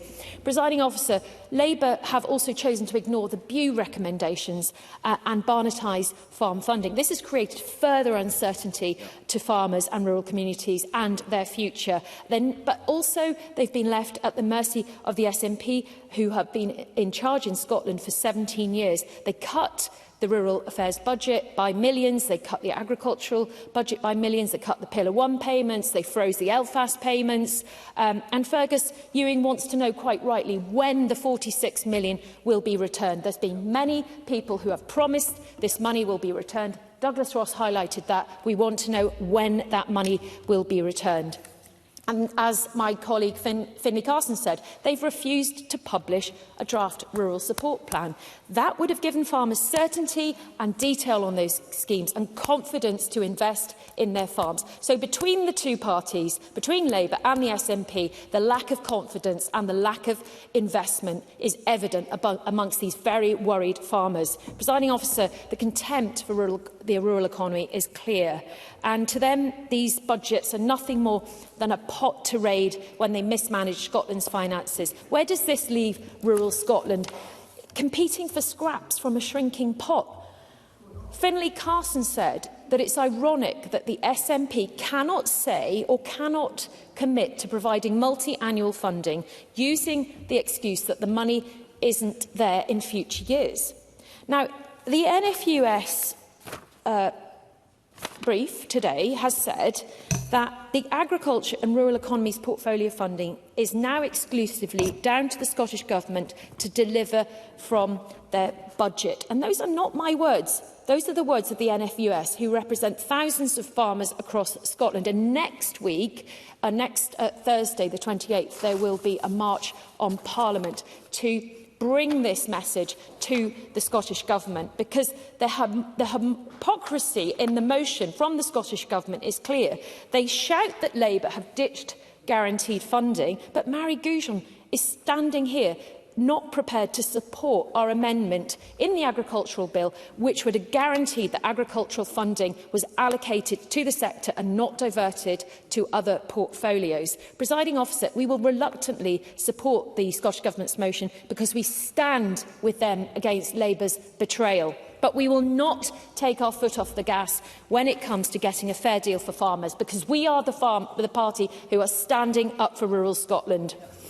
Now, despite the previous failures that the SNP have burdened on our rural communities, which I have just discussed, they now have a chance to demonstrate how much they value our farmers and our rural communities across Scotland. Come 4th of December, we want to hear the Cabinet Secretary standing here, standing up for farmers. Farmers are fed up with the pathetic excuses and the broken promises from both this lot and this lot. They want that money returned, they want a commitment to multi-annual funding, and they want proper investment in Scotland's rural future, with rural funding prioritised. Anything short of this is an insult to those people who work hard to put food on our table. And it will prove yet again that the SNP have nothing more to offer Scotland's rural communities other than hot air and excuses. We will stand with farmers on Thursday the 28th of November to support their calls for a fair share of the funding. So we've heard earlier as well from many of our colleagues that without farmers there is no food. Food security is at risk here. And many of the farmers today are calling on the government to axe Labour's cruel policy. So us on these benches, the Scottish Conservatives, believe it's now time for Labour to back down and to support farmers. And we look forward to hearing Anas Sarwar U-turning on yet another policy so that he can prove that he supports farmers and the rural communities. Thank you. Thank you, Ms Hamilton. And I now call on Minister Jim Fairley to close on behalf of the Scottish Government. And if the Minister could take us to decision time, that would be appreciated. Thank you. Thank you very much, Presiding Officer. And I very much welcome the fact that we have had, at times, a constructive debate. And I very much appreciate the contributions from those with a rural background and for bringing their personal experiences and their local knowledge to the Chamber. And it's not just limited to this chamber, as we see this in our parliamentary committees, in cross-party groups and through visits, events and constituency work. And it's clear that we all recognise and appreciate the broad contribution of our rural sectors to Scotland, and we've got a shared interest in ensuring that those contributions can continue and thrive into the future. It's important that we have these debates, as far too often those in our rural and island communities think that this place is detached from the challenges and the issues that they face in everyday life. And that is why we have a ministerial working group to oversee the development of a rural delivery plan to show how all parts of the Scottish Government are delivering for mainland rural Scotland, and we remain committed to that purpose. The plan will encompass the breadth of activity in rural Scotland, including policies related to agriculture, land reform and marine, as well as the wider policy areas critical to the future prosperity of rural communities, such as transport, marine, housing, social justice, repopulation, digital connectivity and economic development. The new National Islands Plan, which will be published separately, will set out the breadth of activities that the Scottish Government intends to take to continue to deliver on our vision for a thriving, sustainable and successful island communities. That breadth of activity was further highlighted in many of the varied contributions I've listened to today, and there's a number that I'd like to highlight at the moment. Fergus Ewing asked the question earlier on about the View Review money and Barnett and when the 46 million will be coming back in. We've had that commitment from the First Minister. We know that that money is going to be coming back. But what should be pointed out to some of the Tory members is that the View money came back to Scotland as a result of a 6-year campaign, principally led by SNP members in Westminster and in here, to get money back that should have been paid to Scotland in the first place. That was £160 million that the Tory government had kept back from Scotland for a number of years. So there's very little that they can do to claim that we have been robbing them when £160 million was kept back from the Scottish government in the first place. Jamie Harcourt-Johnson is talking about multi-annual ring-fence funding, and he's asking that question. A number of people have asked that question. We can't give that certainty unless we know what that funding looks like, which is why the decision to take away ring-fencing, multi-annual funding, was the wrong thing to do. Colin Smith said that we should have... I'll take a debate after I've done my breakthrough of all the things that have been said.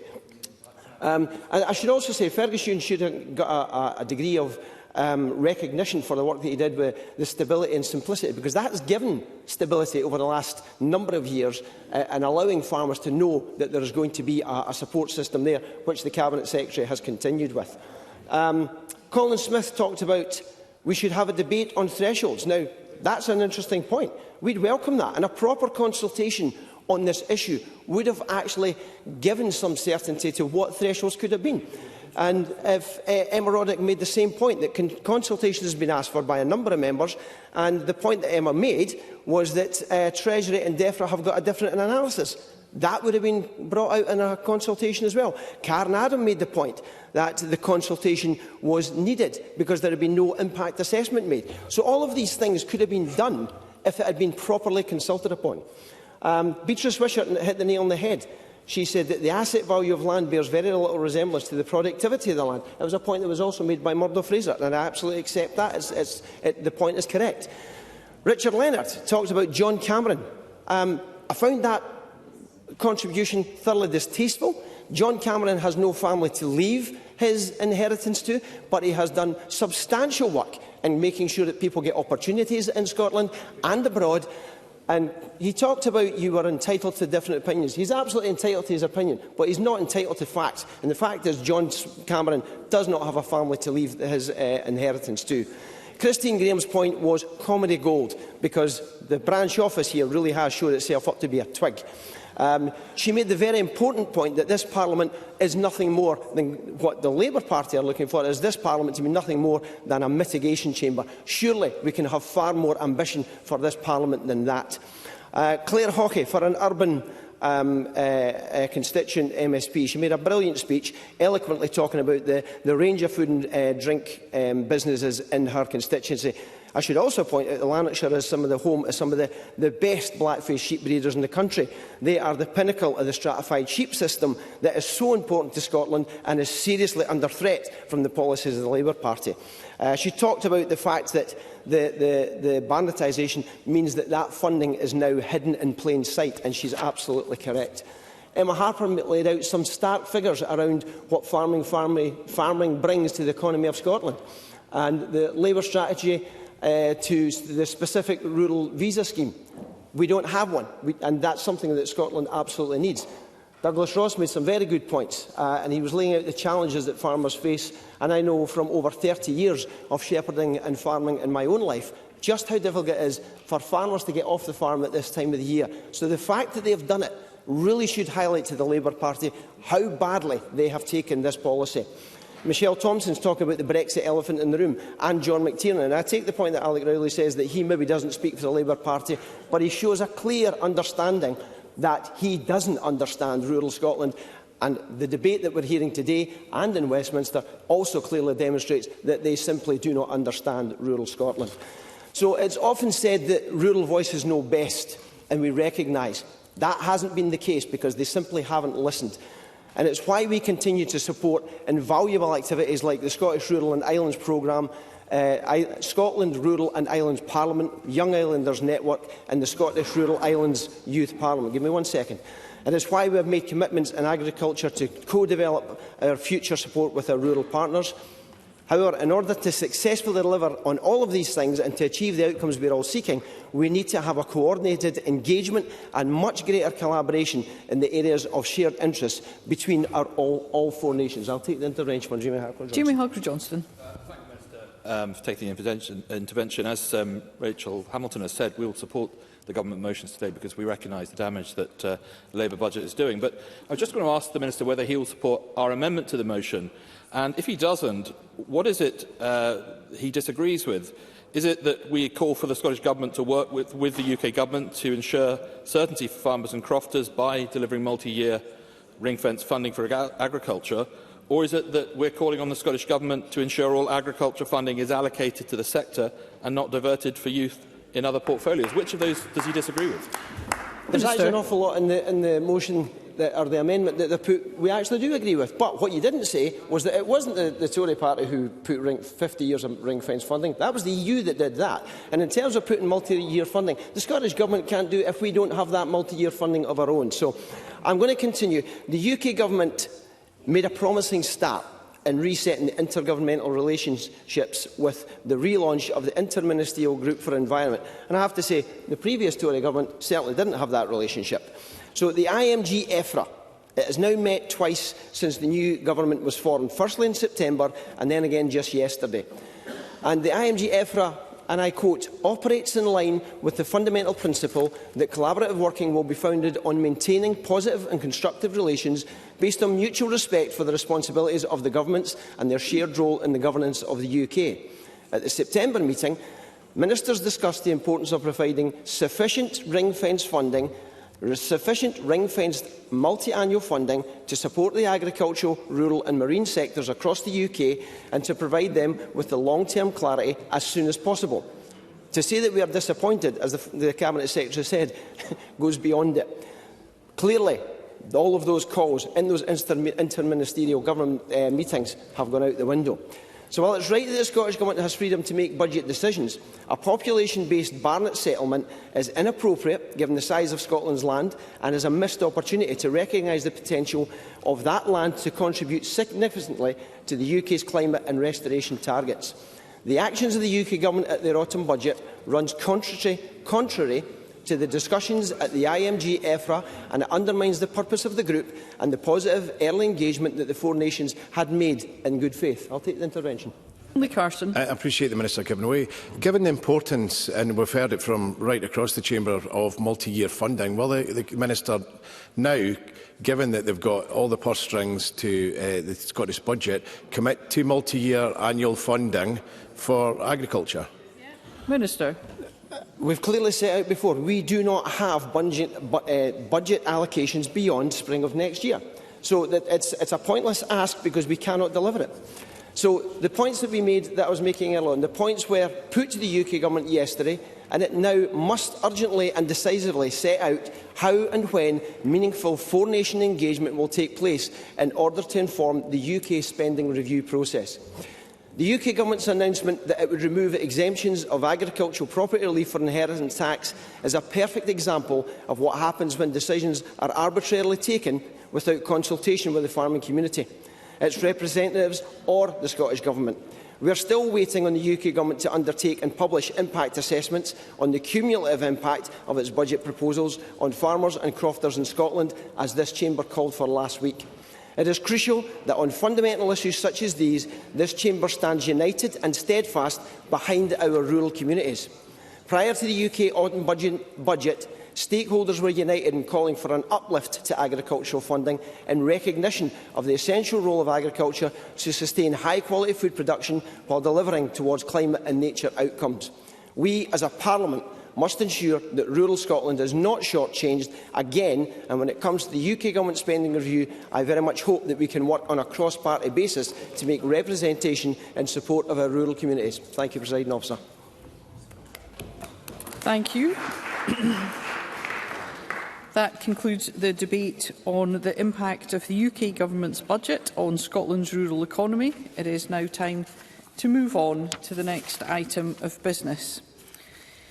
The next item of business is consideration of Business Motion 15539 in the name of Jamie Hepburn on behalf of the Parliamentary Bureau on changes to the business programme, and I would ask any member who wishes to speak to the motion to press their request to speak button now.